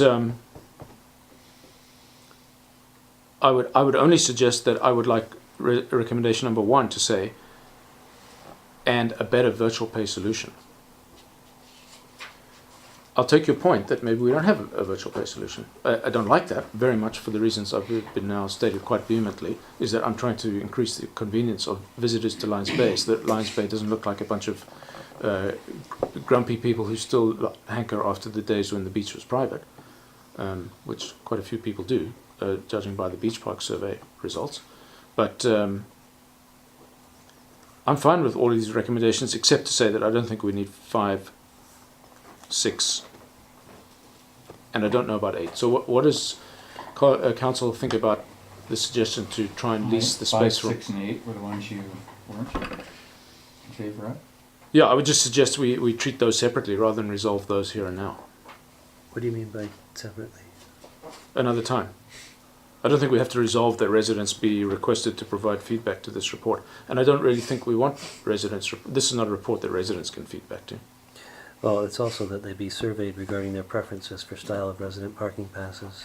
That's part of the same thing. Yeah, I don't agree with that either. I think we tell them. And we're going to decide that, if not today. That's a council decision. And so just to touch on that, I know that you have this feeling. I asked you for some of the objections, and I think I heard you say because the ink used to come off the decal, which it did. Very annoying. That's because we used the wrong decal, because typically how you design decals is that they're transparent and the ink is on the other side, including a white background. So you never stick the ink onto the windshield. In any event, the permits that we had were an issue. We got lots of complaints. Well, they're totally useless because they're virtually transparent. I thought that was done on purpose. We switched to clear to avoid that, but it was too hard to see. But you know that you could do that 2-color, right? You know, if you only need a resident parking permit for 4 months, why not just have a hanger and then you don't need it after that? You got the rest of the year, you don't have to have anything on your windshield. It defeats the whole purpose of a resident permit. Why? It can be moved. Well, don't you want to make it convenient for the resident? You know, if their adult kids come for a visit, give them your hanger. You're parked in the driveway, you don't need it in your driveway. No. Give it to your hanger. Put that in your car, son. Okay, so office is closed. Sorry, you can't No, you get have one one. of those. Everybody gets one. You get it with. But how many do they need? They might need lots. Well, If then they they can have buy more. visitors and stuff, they don't cost anything. Peter, it seems like free. you are not offering advice. You're offering opinion. I'm just telling you that it's, you know, in staff's opinion, the best methodology would be to have a hanging card that hangs off your rearview mirror or placed on your dash. Okay, so how many communities do that for their resident parking permit? I don't know, but I know that thousands of condos have that system, and it works very well. What system? Having a hanger For what? For parking. They have it all over the place. Yeah, for pay parking at a place. I have for a 3 complex. for Metro. For a complex, for parking in your own resident strata complex. This is not You the know. same. Well, it is in a way. You're entitled to park there because you have privileges. So it's just a privilege card is all it is. And if your adult kids come to visit you, shouldn't they have the privileges that you have without they're having residents? to do all this? This is going to be hard to get people to do. I think compliance with this They do is it going to today. be very difficult. They do it today. That's what I think. No, they don't. Nobody does this. We get virtually no people coming in and asking for daily parking then I guess people don't need passes. Well, no, because they just park without a permit and chance whether or not they're going to get a ticket. Yeah, And it's a very good chance. sometimes they get a ticket, sometimes they No, don't. trust me, they do. We get a lot of complaints. We get the complaints when they come Every resident who in. gets a ticket comes in and complains. Yeah. If it was just easier for the residents so that they don't have that risk of getting a ticket when they're not the ones who are intended to be getting the tickets, then that would make it easier for us as well. We don't want to be ticketing residents inadvertently. We course want not. residents, want it to be as easy as possible for residents. And we just How do you think that prove as you're a easy resident? You have as a easy permit. as possible for residents would be something that, because they also say, we've heard that they don't want to stick stuff on their windows or their Who's told you bumpers. that? How many have you heard that from? Oh, so many. We get so many Give me complaints numbers. about, About what? I don't have, about sticking them. Sticking what? Sticking the stickers onto any part of their car. They want to just We put don't it have on stickers. their dash.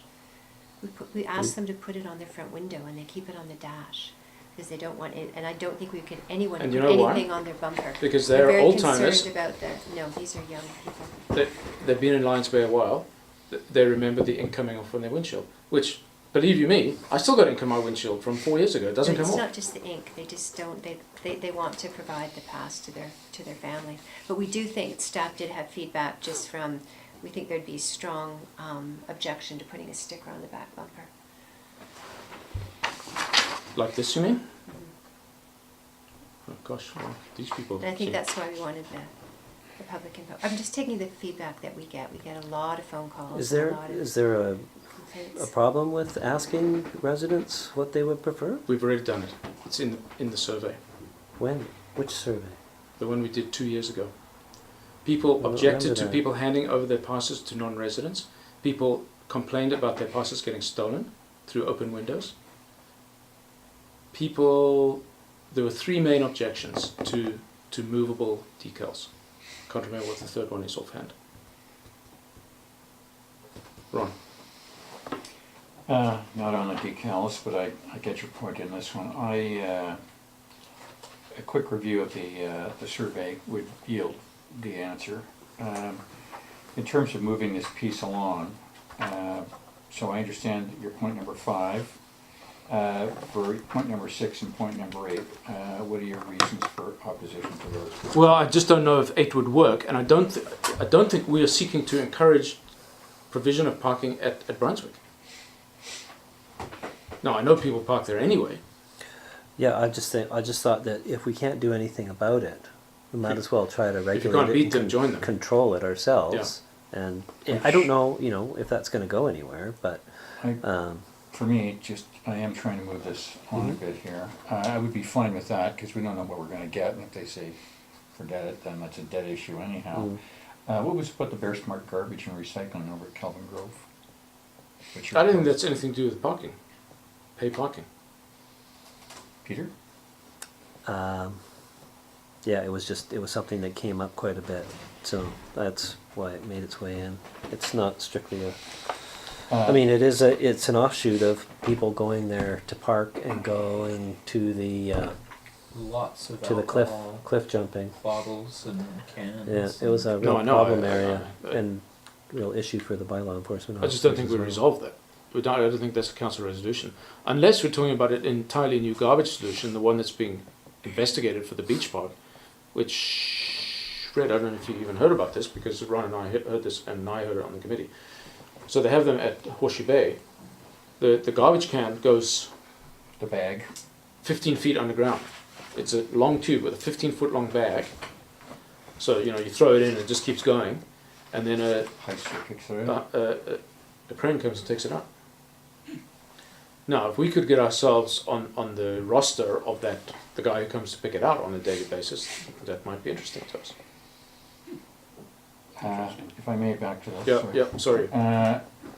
We are trying to move the legislation on, and there's pieces that we need to talk about. So I tend to agree with, if I may, Carl on this too. We've just gone to the residents for a survey. The residents parking survey was even bigger. So I'm sure we could revisit that information and find out. I can't imagine it changing. So I would also scratch number 5. I'd look at staff on number 6 about the garbage facilities there. I don't think it fits in here, because it's nothing to do with parking meters. So I would strike that as well. And I think number 8, I think it's a moonshot. I'm fine with that. Okay, So- that's so a good do summary. I don't want to call a motion here, but Fred, we're down to you here. Well, let's, so we'll take that as the motion, and what do we think about a virtual pay solution? I would like to offer one for convenience, but I can also see just not doing it. Well, the issue of paying at the meters, to me, I'm okay with the DG4 thing. If it's working for this year, I don't really care about the pay by phone thing. I'm not gonna get an app for our phone. If I go to town, I pay with my credit card. People wanna come here, they get to know that they need the credit card. It costs us less to operate the system. It seems like a good solution to me. Yeah, it's a pity because I mean it just is more convenient. But you know, so I use it a lot when I'm going downtown, and you know I move around. I park in maybe 5 different places, and I just. But this is a one-time per day thing. I can certainly look into it. I'd be, if you could work something on that. I'm like Carl. I'm outcomes thing, tap in the parking meter number, and we're done. And You're it done, tells, yeah. Tells me when I'm. And in fact, you can be walking away while finishing off the In transaction. fact, is in board meetings, you can hear people's humming as the pockets are going off. Yeah. It's 9 o'clock, time to go. Yeah. And stuff like that. So I think with that amendment and the one that you had in the first line, Peter. Subject to discussions with CN. Yeah. Yeah. And just one other question. So- The staff consult with the operators of the marina regarding boat travelers to seek a better solution than the current system. What is the current system? Current system is allowing Them to park there? Yeah. Yeah. Okay. Well, then we definitely want to talk to them about that. Yeah. And what do we think about the Modi thing? It's fine. Just leave it in? Just, I mean, you're parking there anyhow. Yeah. So, and Peter's point is, A, we can control it better, and B, we can drive a small amount of revenue. Yeah. I mean, it's a moonshot.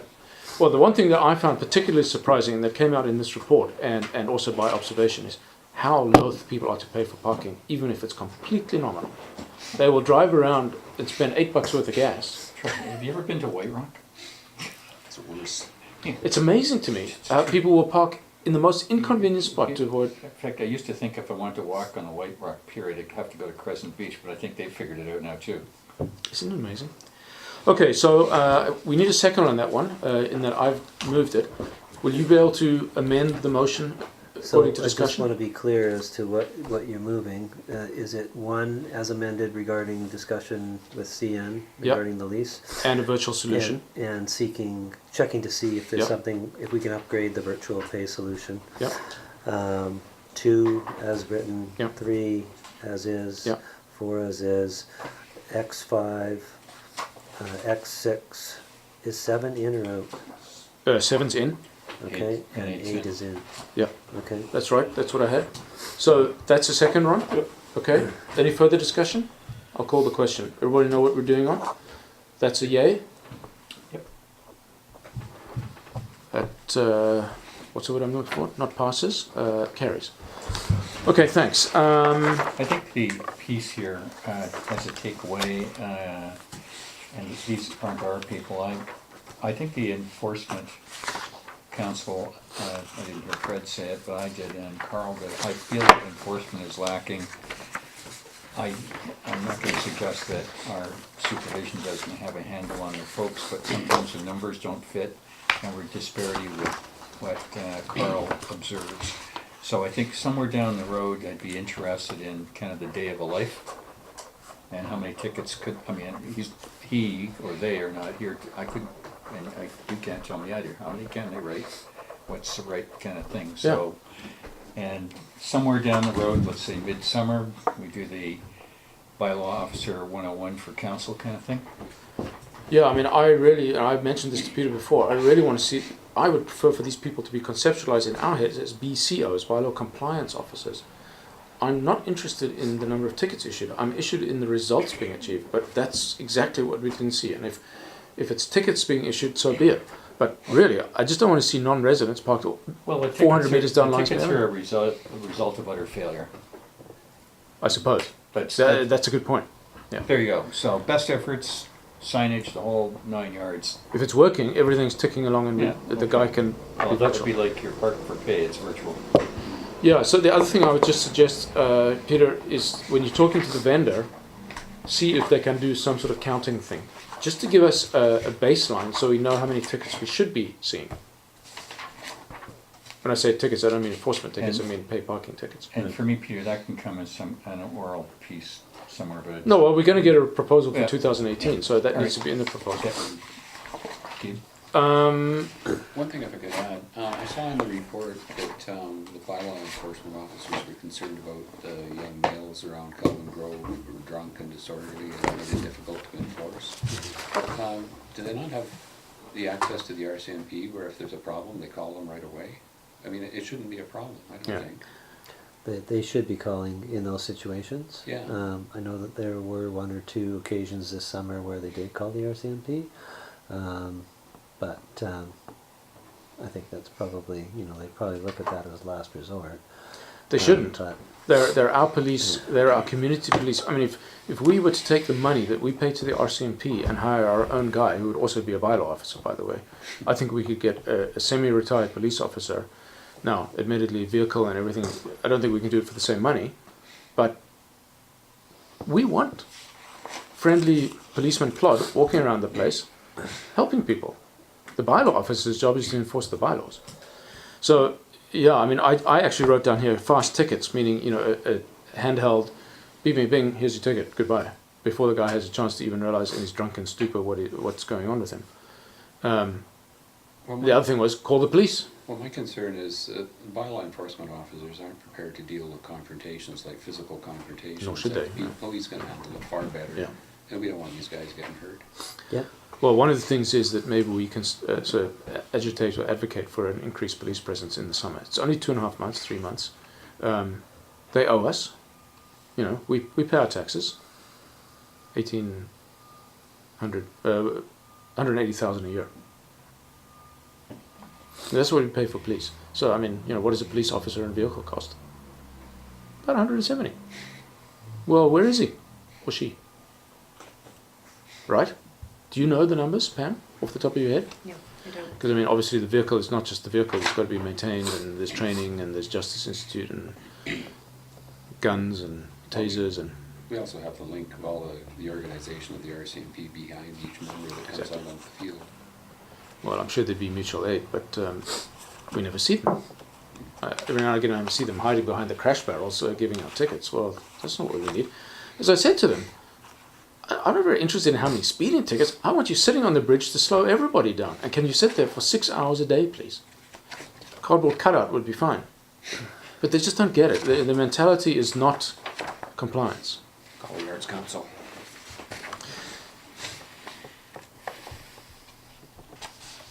Yeah, okay. Did we decide on pay by plate versus pay by stall versus pay by tag? I mean, paper ticket? I don't care. Although, again, pay by plate's convenient. Because it means you don't have to walk back to your car. the recommendation was for the lower end DG4 meters. Don't do pay by plate. Okay, well, for an extra $1,200, that's a nice thing. The question is just how convenient do we want to make it? Pam's point is well taken that we're full anyway. So, but we'll see that all in your upcoming recommendation for 2018. And we'll move on, shall we? Everybody good with that? Need a break? Okay, thanks. That was less acrimonious than I feared it was going to be. And we have the final report, and that is the secondary suite surcharge fees report on page 21. Now, as I suggested, I was going to offer the option that we defer discussion on this one, but Peter indicated he'd like to at least hear about it. So I'll just open it up for discussion, and then we'll take a motion on what we want to do with it. Gents? I really don't want, for me, I thank you for the extensive report. It's sufficient for my needs, but I think the bigger issue is whether we actually want to charge for secondary suites. Oh, Ron, can I just interrupt? Sorry, I beg your pardon, just for the record. Peter correctly alerted me that I should probably declare whether I feel I have a conflict of interest or not, in that I'm a secondary suite. There's a secondary suite in my residence, unused as one at this stage. I am very comfortable that I have no conflict, both on the basis of interest in common with a very large proportion of Lions Bay, we don't know exactly know how large, and that my suite is not rented. Either way, I believe that I represent disinterestedly and dispassionately and without my own interests at heart Lions Bay in general. So I declare a non-conflict. Thank you. To be brief on this, I'm still mulling, but I'm swaying towards, again, the revenue is not as important to me as having reported and complied suites. And that's really my main point. And I don't think without significant discussion, of which there's only part of council here, that can be accomplished this evening. Okay, thanks, Fred. Yeah, I'm agreeable. I think the big thing is to have people live in safe suites or safe homes or whatever the case may be, and whatever it takes to get there is fine. If people are reluctant to have their homes inspected or their suites inspected because of the fear of the fee, then we're counterproductive. Yeah, well, so I'll interject, then I'll have a little bit of input from staff on this one. I agree with all of those. As a matter of policy, as a policy instrument, I think the fee is a failure. It's unfair because some Lions Bays don't pay it, so the onus is on the people who fess up to pay it. I can offer you proof that it's a bad policy because we offer this meaningless, arbitrary, pointless exclusion for family members occupying a secondary suite. If the fee was real and the basis for it was distributing utility costs more fairly around Lions Bay, then there'd be no exclusion for family members. The point is made in the report that we don't really know how many people live in the property using utilities, whether there's a suite or not. There's plenty of houses there with 1 or 2 occupants and 1 or 2 occupants in a secondary suite, and there's others with 12. There's people out there with multiple secondary suites. I know many of them from when I went and knocked on doors campaigning. But I think the contention of the report that it's, in the absence of better information, it's reasonable to expect that a secondary suite property has more people on it than a non. Fair enough. But given that there's only 500 houses in Lions Bay and an unknown number of secondary suites, I don't know where we stand there.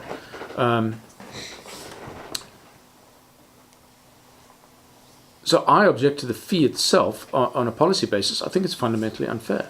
And as I made a motion some months ago and alerted council to the fact that I was going to propose rescinding the fee, and which is the result of this.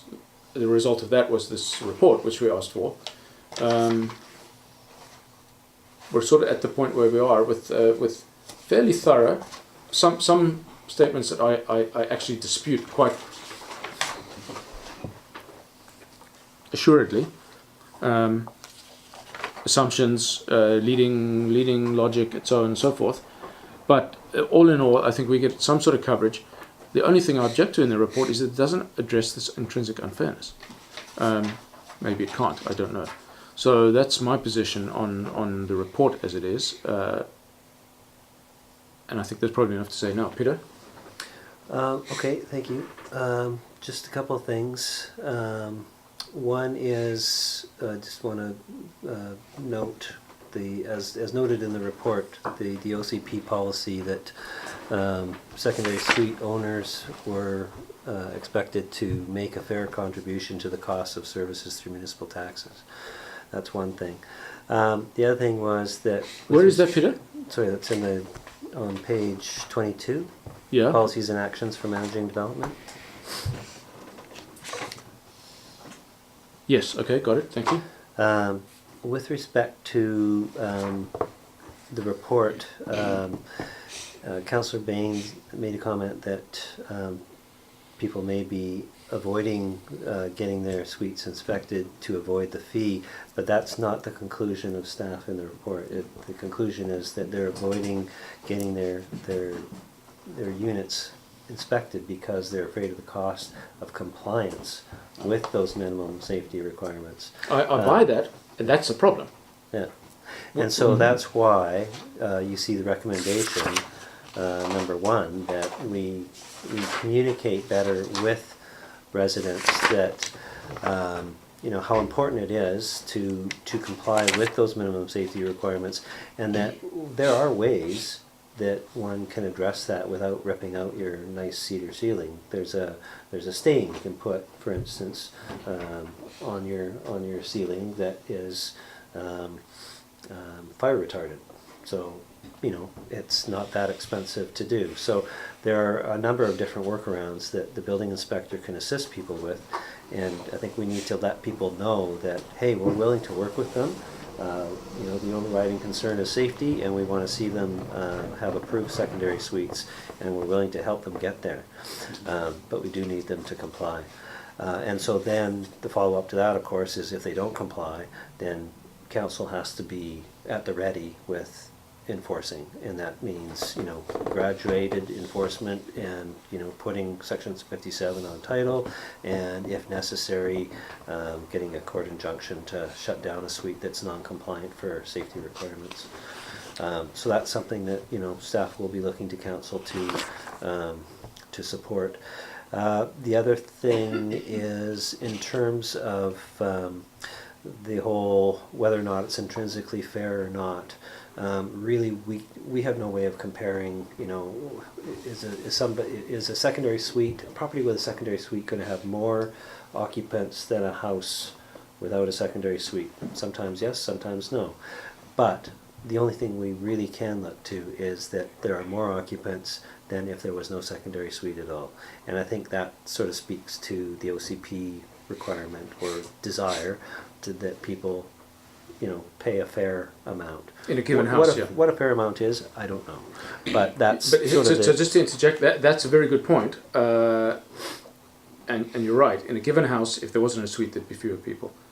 Although in my case, for example, it doesn't change because mine's unoccupied. But let's assume that most secondary suites are occupied. But that's not the fairness issue. The fairness issue is that my contention, and the contention of most Lions Bayers who walk the streets, is that most people are not reporting their secondary suite, so they're not paying the fee. But if we believe that that is due to fear of what it's going to cost them to meet the minimum safety requirements, then that's a different issue than the fee. Well, yeah, for them maybe, but not for the people who are paying it. So for the people who are paying it, and there was a mention of whether or not family members should have to pay it, that, you know, the whole family member exemption is something that we would simply look to council. That's your purview to, it's a policy decision that, you know, you're going to have to come down on one side or the other as to whether or not you would want that exemption to remain or not, if the fee is to continue. Yeah, so I mean, you guys were closer to the decision being, I remember the discussion around the thing, so not to cloud the discussion. How did that family member exemption come about? It was before your term, I know, it was the council before. I have my... I think they were pioneering everything then. Entirely. I think they had the view that owners of secondary suites were tax evaders. That seems to be a popular kind of word. And then maybe the yin and yang, there was a bit of gentleness in this. Well, I think also is the concept of the next generation living in until they could afford something, or else the parents would come into a secondary suite and avoid going into a healthcare facility, and so it was a thought to make it more attractive for that. So the rest of them subsidizing the utilities used by family members, because that's essentially what it was. Mm-hmm. Yeah, I mean, if the basis for the fee was because of the increased use of utilities. The fee is also high. You know, once we changed it to 40% of the water bill, and the water bill, when more than half was now paid, it had previously been paid by tax, and now it's being paid by utility fee. You know, the fee did jump amazingly. Do you remember off the top of your head, Pam? It went from sort of 300 something to 700 That something. and the sewer did increase. Plus we had large increases. My first year there was a 16% increase in the rate. So it's not an insignificant hit. And yeah, you're absolutely right that it's likely that people are resisting doing the changes.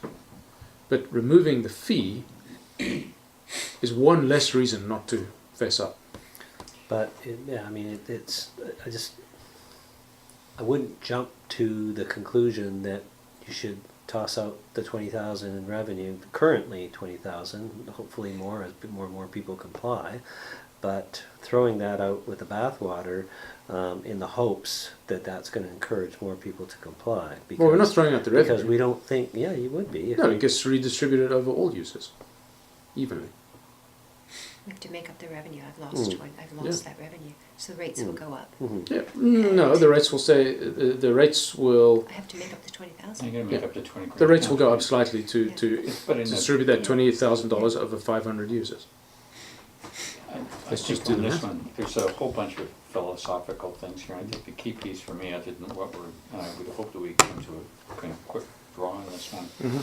2 members are out of here, and, you know, their input's valuable too.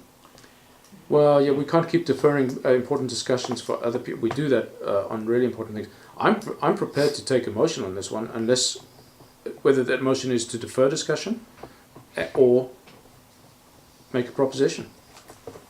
I mean, I would on the recommendations. I like 1, I like 2, and as for 3, I would say rescind the secondary suite fee, repeal the bylaw. Can I speak to how many people declared that they had family occupying their suite? Mm. So out of 35 residents who declared that they have a suite, we had 13 who declared that a family member was occupying it as defined in the bylaw. So we had 22 non-family occupied suites as declared, and then we had an additional 4 who paid but made no declaration whatsoever. So we had 26 who paid the secondary suite surcharge. Of about 700 something. 6 Kelvin something, I one. think, isn't it? So 700? It would depend on whether Yeah. they were Kelvin Grove or non-Kelvin Grove. So we had 5 Kelvin Grove, and I think they were around 1,000. Well, speaking of 21. Calvin Grove, not to name names, I know of 4 residents, secondary suite, none of them declared. You want to pass that information on? No. I know that in my private There's another capacity. alternative is you talk about the bathwater, rather than because some people are non-compliant, we start charging the fee, we could go after the people who are non-compliant. How would you know? Well, you know of 4. I'm not going to. That's private. I'm not going to. I'm not a We can policeman. look at postings. Yeah. Yeah, there's postings is one way. There's Yeah, enforcement yeah. things that we can Yeah. do. So We yeah, haven't done five, that This is five an were Kelvin alternative. Grove and 21 were non-Kelvin Grove. So we have 34, because we had 60 on the registry. 34 that are outstanding, however 8 of those are parking only, so we expect them to soon be approved. So that'll change the numbers a bit. 26 are in the process of getting letters for reinspection, follow-up matters, and enforcement. So yeah, that's where Yes, we're yeah, at. that's great. And those are the straight and narrow, the solid citizens. They're doing their part. It's the ones who aren't. These people are subsidizing, not subsidizing, because the rest are just paying the rest of the water bill. So I mean, the proposition would be no more complex than going to flat water fee. So my suggestion would be that we pursue 1 and 2 for at least a year and see where we end up. And then if we're still not getting the compliance as a result of pursuing 1 and 2, Additional people then acknowledging. Yeah. And then with respect to number 3, just tweak the bylaw for now. Don't dispense with the fee. But you might want to consider whether or not you kill the family exemption or not. Well, okay, so just to get back to that family exemption, I remember the discussion very well, and the family exemption came up as a last-minute appeasement to people objecting to the bylaw, saying that no, we will. This doesn't apply if you've got family. The whole thing was got nothing to do with utility fee recovery. It was professional jealousy that people were getting to rent their houses without sharing some of it. It was an income tax. It was a tax on rental revenue. So it was certainly doled up as a utility fee. I can assure you that based on our utility costs of about $1,400 per residence average, an additional 2 or 3 people in a secondary suite are not using an additional $700 worth of water. So the 40% number is too high, but I'm not going to debate whether it should be 40 and how that came about and all that stuff. It's an income tax, which I object to for all kinds of equity and policy reasons. I must say that when I mooted this in the mayor's message, in the village update, I didn't get any reaction that I can remember. Maybe one or two people said, yeah, that fee's silly, but no more vehement than that. So there's not going to be a huge political cost to deferring it, kicking the can down the road. I think it's kicking it down the road, but I really Peter. I mean, everybody's ultimate aim is to get more people to comply, not so that we get the revenue, but for all the other reasons. So that satisfies recommendations 1 and 2. The number 3, I mean, we're maintaining the status quo for a year. Yeah, so just about that recommendation 3, Peter, clarify the meaning of occupied in relation to an obligation to pay the surcharge.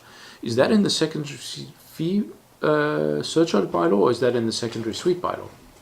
It's in the surcharge bylaw. The occupied is defined in the surcharge bylaw. Yeah. Okay. Well, I mean, but just to it's remind. somewhat ambiguous. Yeah, so just to remind council, by the strict reading of the word occupied, as I remember the definition being done, if you had if I, for example, to use me as an example, had my mother wouldn't work because she's a family member. If I had my buddy come and stay with us for 2-night ski trip, even a 1-night ski trip, occupied, Yeah. I'd owe $700 and something. Because occupied means as occupied at any time during the calendar year. By a non-family member. But just Or says that's at separate. any time Okay, during yeah. the calendar year. That's occupied. So, Calendar year. so I mean, when you start thinking about the niceties around that, what is it? 30 days a year? 60? Right. You're making money at it?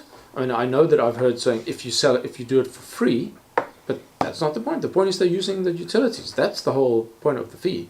It's got nothing to do, although we all know the reason it's been put in place is a tax, a revenue tax.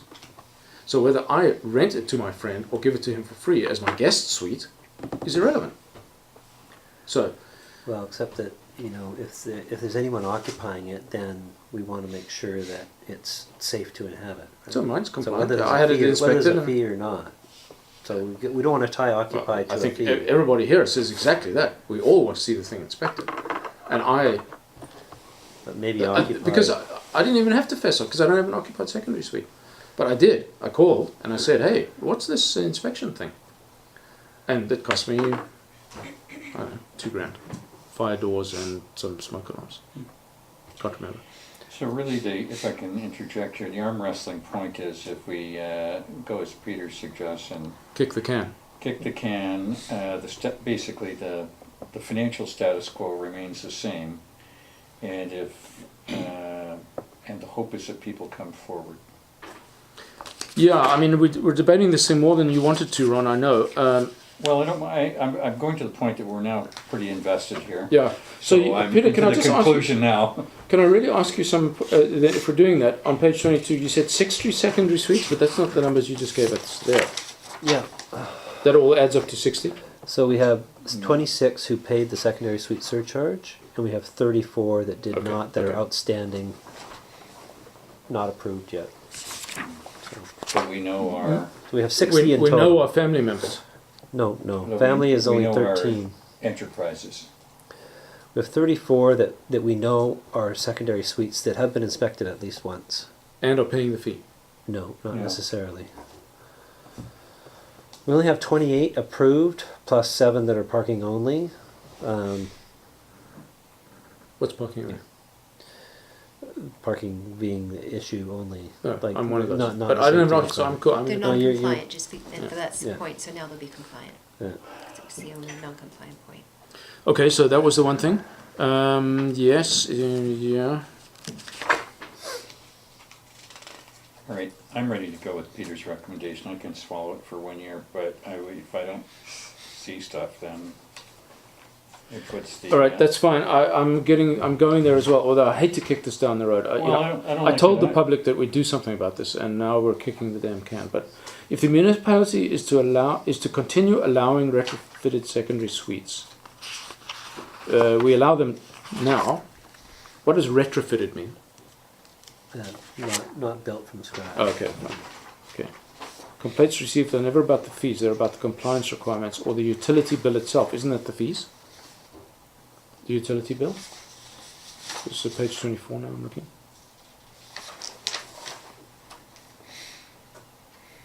No, I think that meant the overall utility bill for the house. Oh, I see. Okay.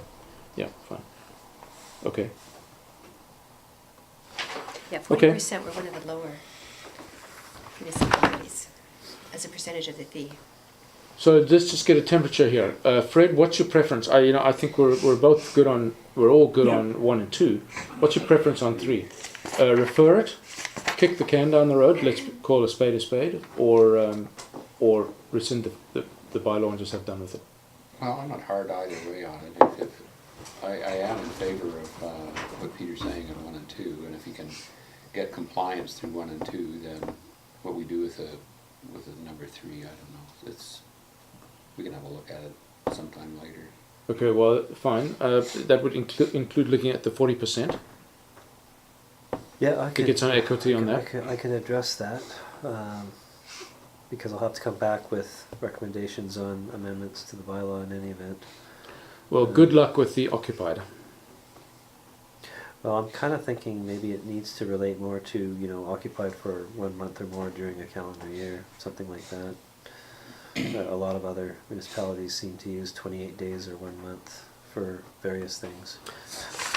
Okay, let's cut to the chase. We don't have a motion on the table, so we'll need one. Who wants to So do it? just before you get there, with respect to number 2, I would want to clarify that just a little bit by adding after the word requirements at the end, up to and including registration of section 57 notices and court injunctions. Sorry, can you say that again? Up to and including registration of section 57 notices and court injunctions. Court injunctions? Yeah. Yes. Yeah, I'm fine with that.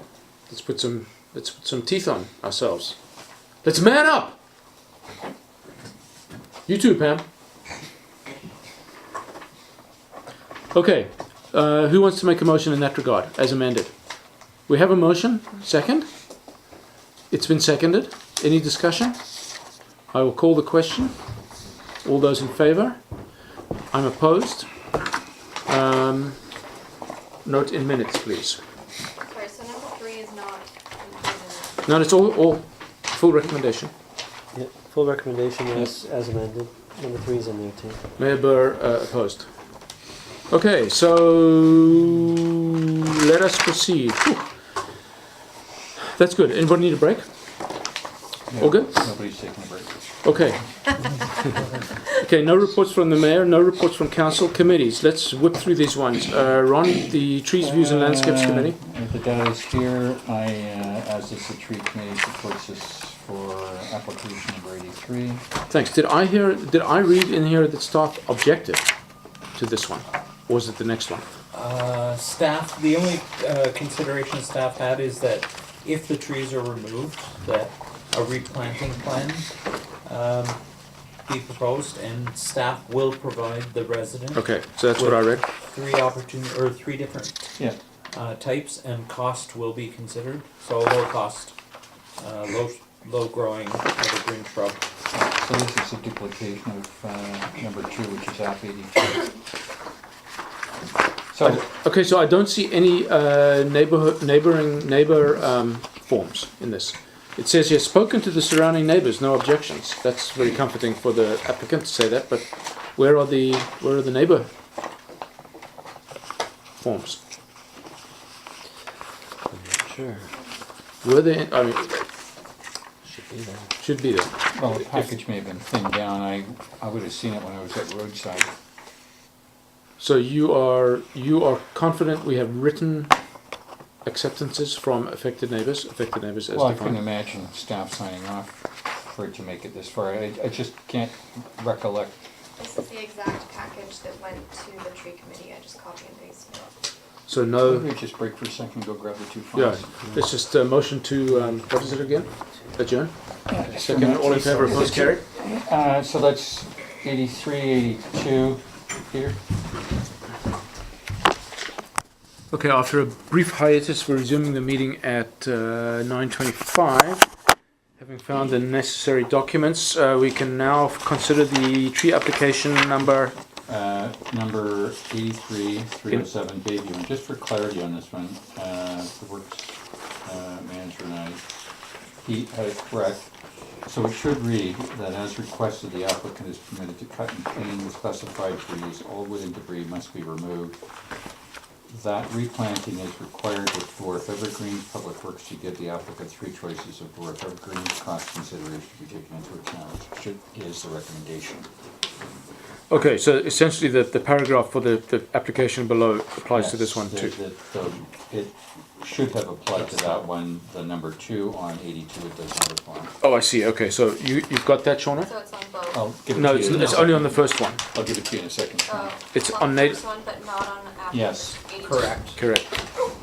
Okay. Okay, good. I'm not sure. Any further discussion on this? I need a motion. Thanks, and a second. All in favour? Opposed? That carries. And number 82. This is as proposed with the second paragraph starting that replanting is required is deleted. This one is more straightforward. As requested, the applicant is permitted to cut clean the specified Australian pines. All woods and debris must be removed. Okay, thanks. You want to make the motion? I do. And a second. Any further discussion? All in favour? Opposed? That carries. Okay, thanks. Board of Variance meeting minutes. They're in front of us. Anything arising? Page 85. Nothing arising, but my comment was the quality of the work is very in-depth. Yep. Yep. I like the decisions. Not that that's that I say we shouldn't. But there was significant rationale in both of them. Yep. And the one was particularly lengthy and detailed. Yep. Okay, good. Motion to receive. So a motion to receive, a second. Any further discussion? All in favour, opposed, that carries. So we've received that, and there are no emergency services reports, so we'll move on to resolutions. I believe there are none of those. And bylaws. The fees bylaw number 497 of 2016, amendment bylaw number 534 of 2017, adoption. The materials on page 89 and following. We've seen this 3 times. This is the 4th and final. May I have a motion for adoption? Thank you. And a second. Any discussion? You see how much I want to discuss it? There's a time limit going. All in favour? Thank you. Opposed? That carries. And correspondence. Let's hear it, Ron. Thank you, Mr. Mayor. On the general, it's 5 pieces. I'll be quick on this. Views on professional reliance. This is an information piece. No response requested. I had no idea what any of that stuff meant. It's not our, anyhow. Bottom line on that particular one, it's not our normal way of operating to criticize the province of BC's handling things, so let's just leave that alone. Yeah. The BC Community Awards, unless there's a champion amongst the 3 of us, I suggest that we look this over. Well, this came before us before, and I think we decided not to do anything We this year. decided not, or we thought about it, I don't know. Anyhow, and so that's a non-response. And who could forget the ever wonderful quagga and zebra mussels? Well, I believe that's pronounced quagga. quagga? Ga. Ga? Yeah? Just for the record. No response. Yes, response. correct. That is the correct answer. It has been endorsed by the UBCM, so I think we can just leave it alone. Yeah. We don't have any muscle issues, do we? Yeah, sure. I'm asking now. We don't have any freshwater Sorry. bodies. TikTok, my family's driving home. The human trafficking committee writer is well known to our council, and this is a continuum of awareness on this topic. No response. Letter with UBCM convention. I thought we'd seen this one before, and I think other than Carlson and Carol James, a Christmas card, we're done here. Yeah, this is just to get it in the record. And the response is also in the record, so we're good there. Thank you. Motion to receive correspondence? The final 2. Oh, sorry. Victoria Rogers, that's been answered. Thank you. That was just for the record. And also Nicola, not quite the final shoe dropping on that one. As I saw in the interchange, I thought that she had said in her final one of December the 14th, please forward to the mayor well, the work's all done now. Is I that- didn't actually get it forwarded, by the way, but neither that's okay because it's in the package. It's in the package. It's moot now, it's done. It's done. Yeah, I saw the truck. Okay, so I'm gonna guess that, the resident either gets, word, you telling her that it's done, which is for. Well, I've got an email response in draft, which I'll just send and put in the record. Okay, so we'll count that as done, and Yeah. put it in the record, and we're finished. Okay, so will you move? Receive? Thank And you. a second to receive. Any further discussion? All in favour, opposed, that carries. And we are now at the place in the agenda that I'm looking for, and that is new business. Seeing none, I'll move to public questions and comments. Seeing none, I'll move to close the meeting under 91A, D, G, K, and L. Can I have a second? All in favour, opposed, that carries. So we're resuming the regular meeting at 5 to 10. One item to report out that Council adopted the strategic plan as amended, and it will be published in due course. And with that, I'll ask for a motion to adjourn the regular meeting. Thanks. And a second. All in favour, opposed, that carries. Meeting adjourned.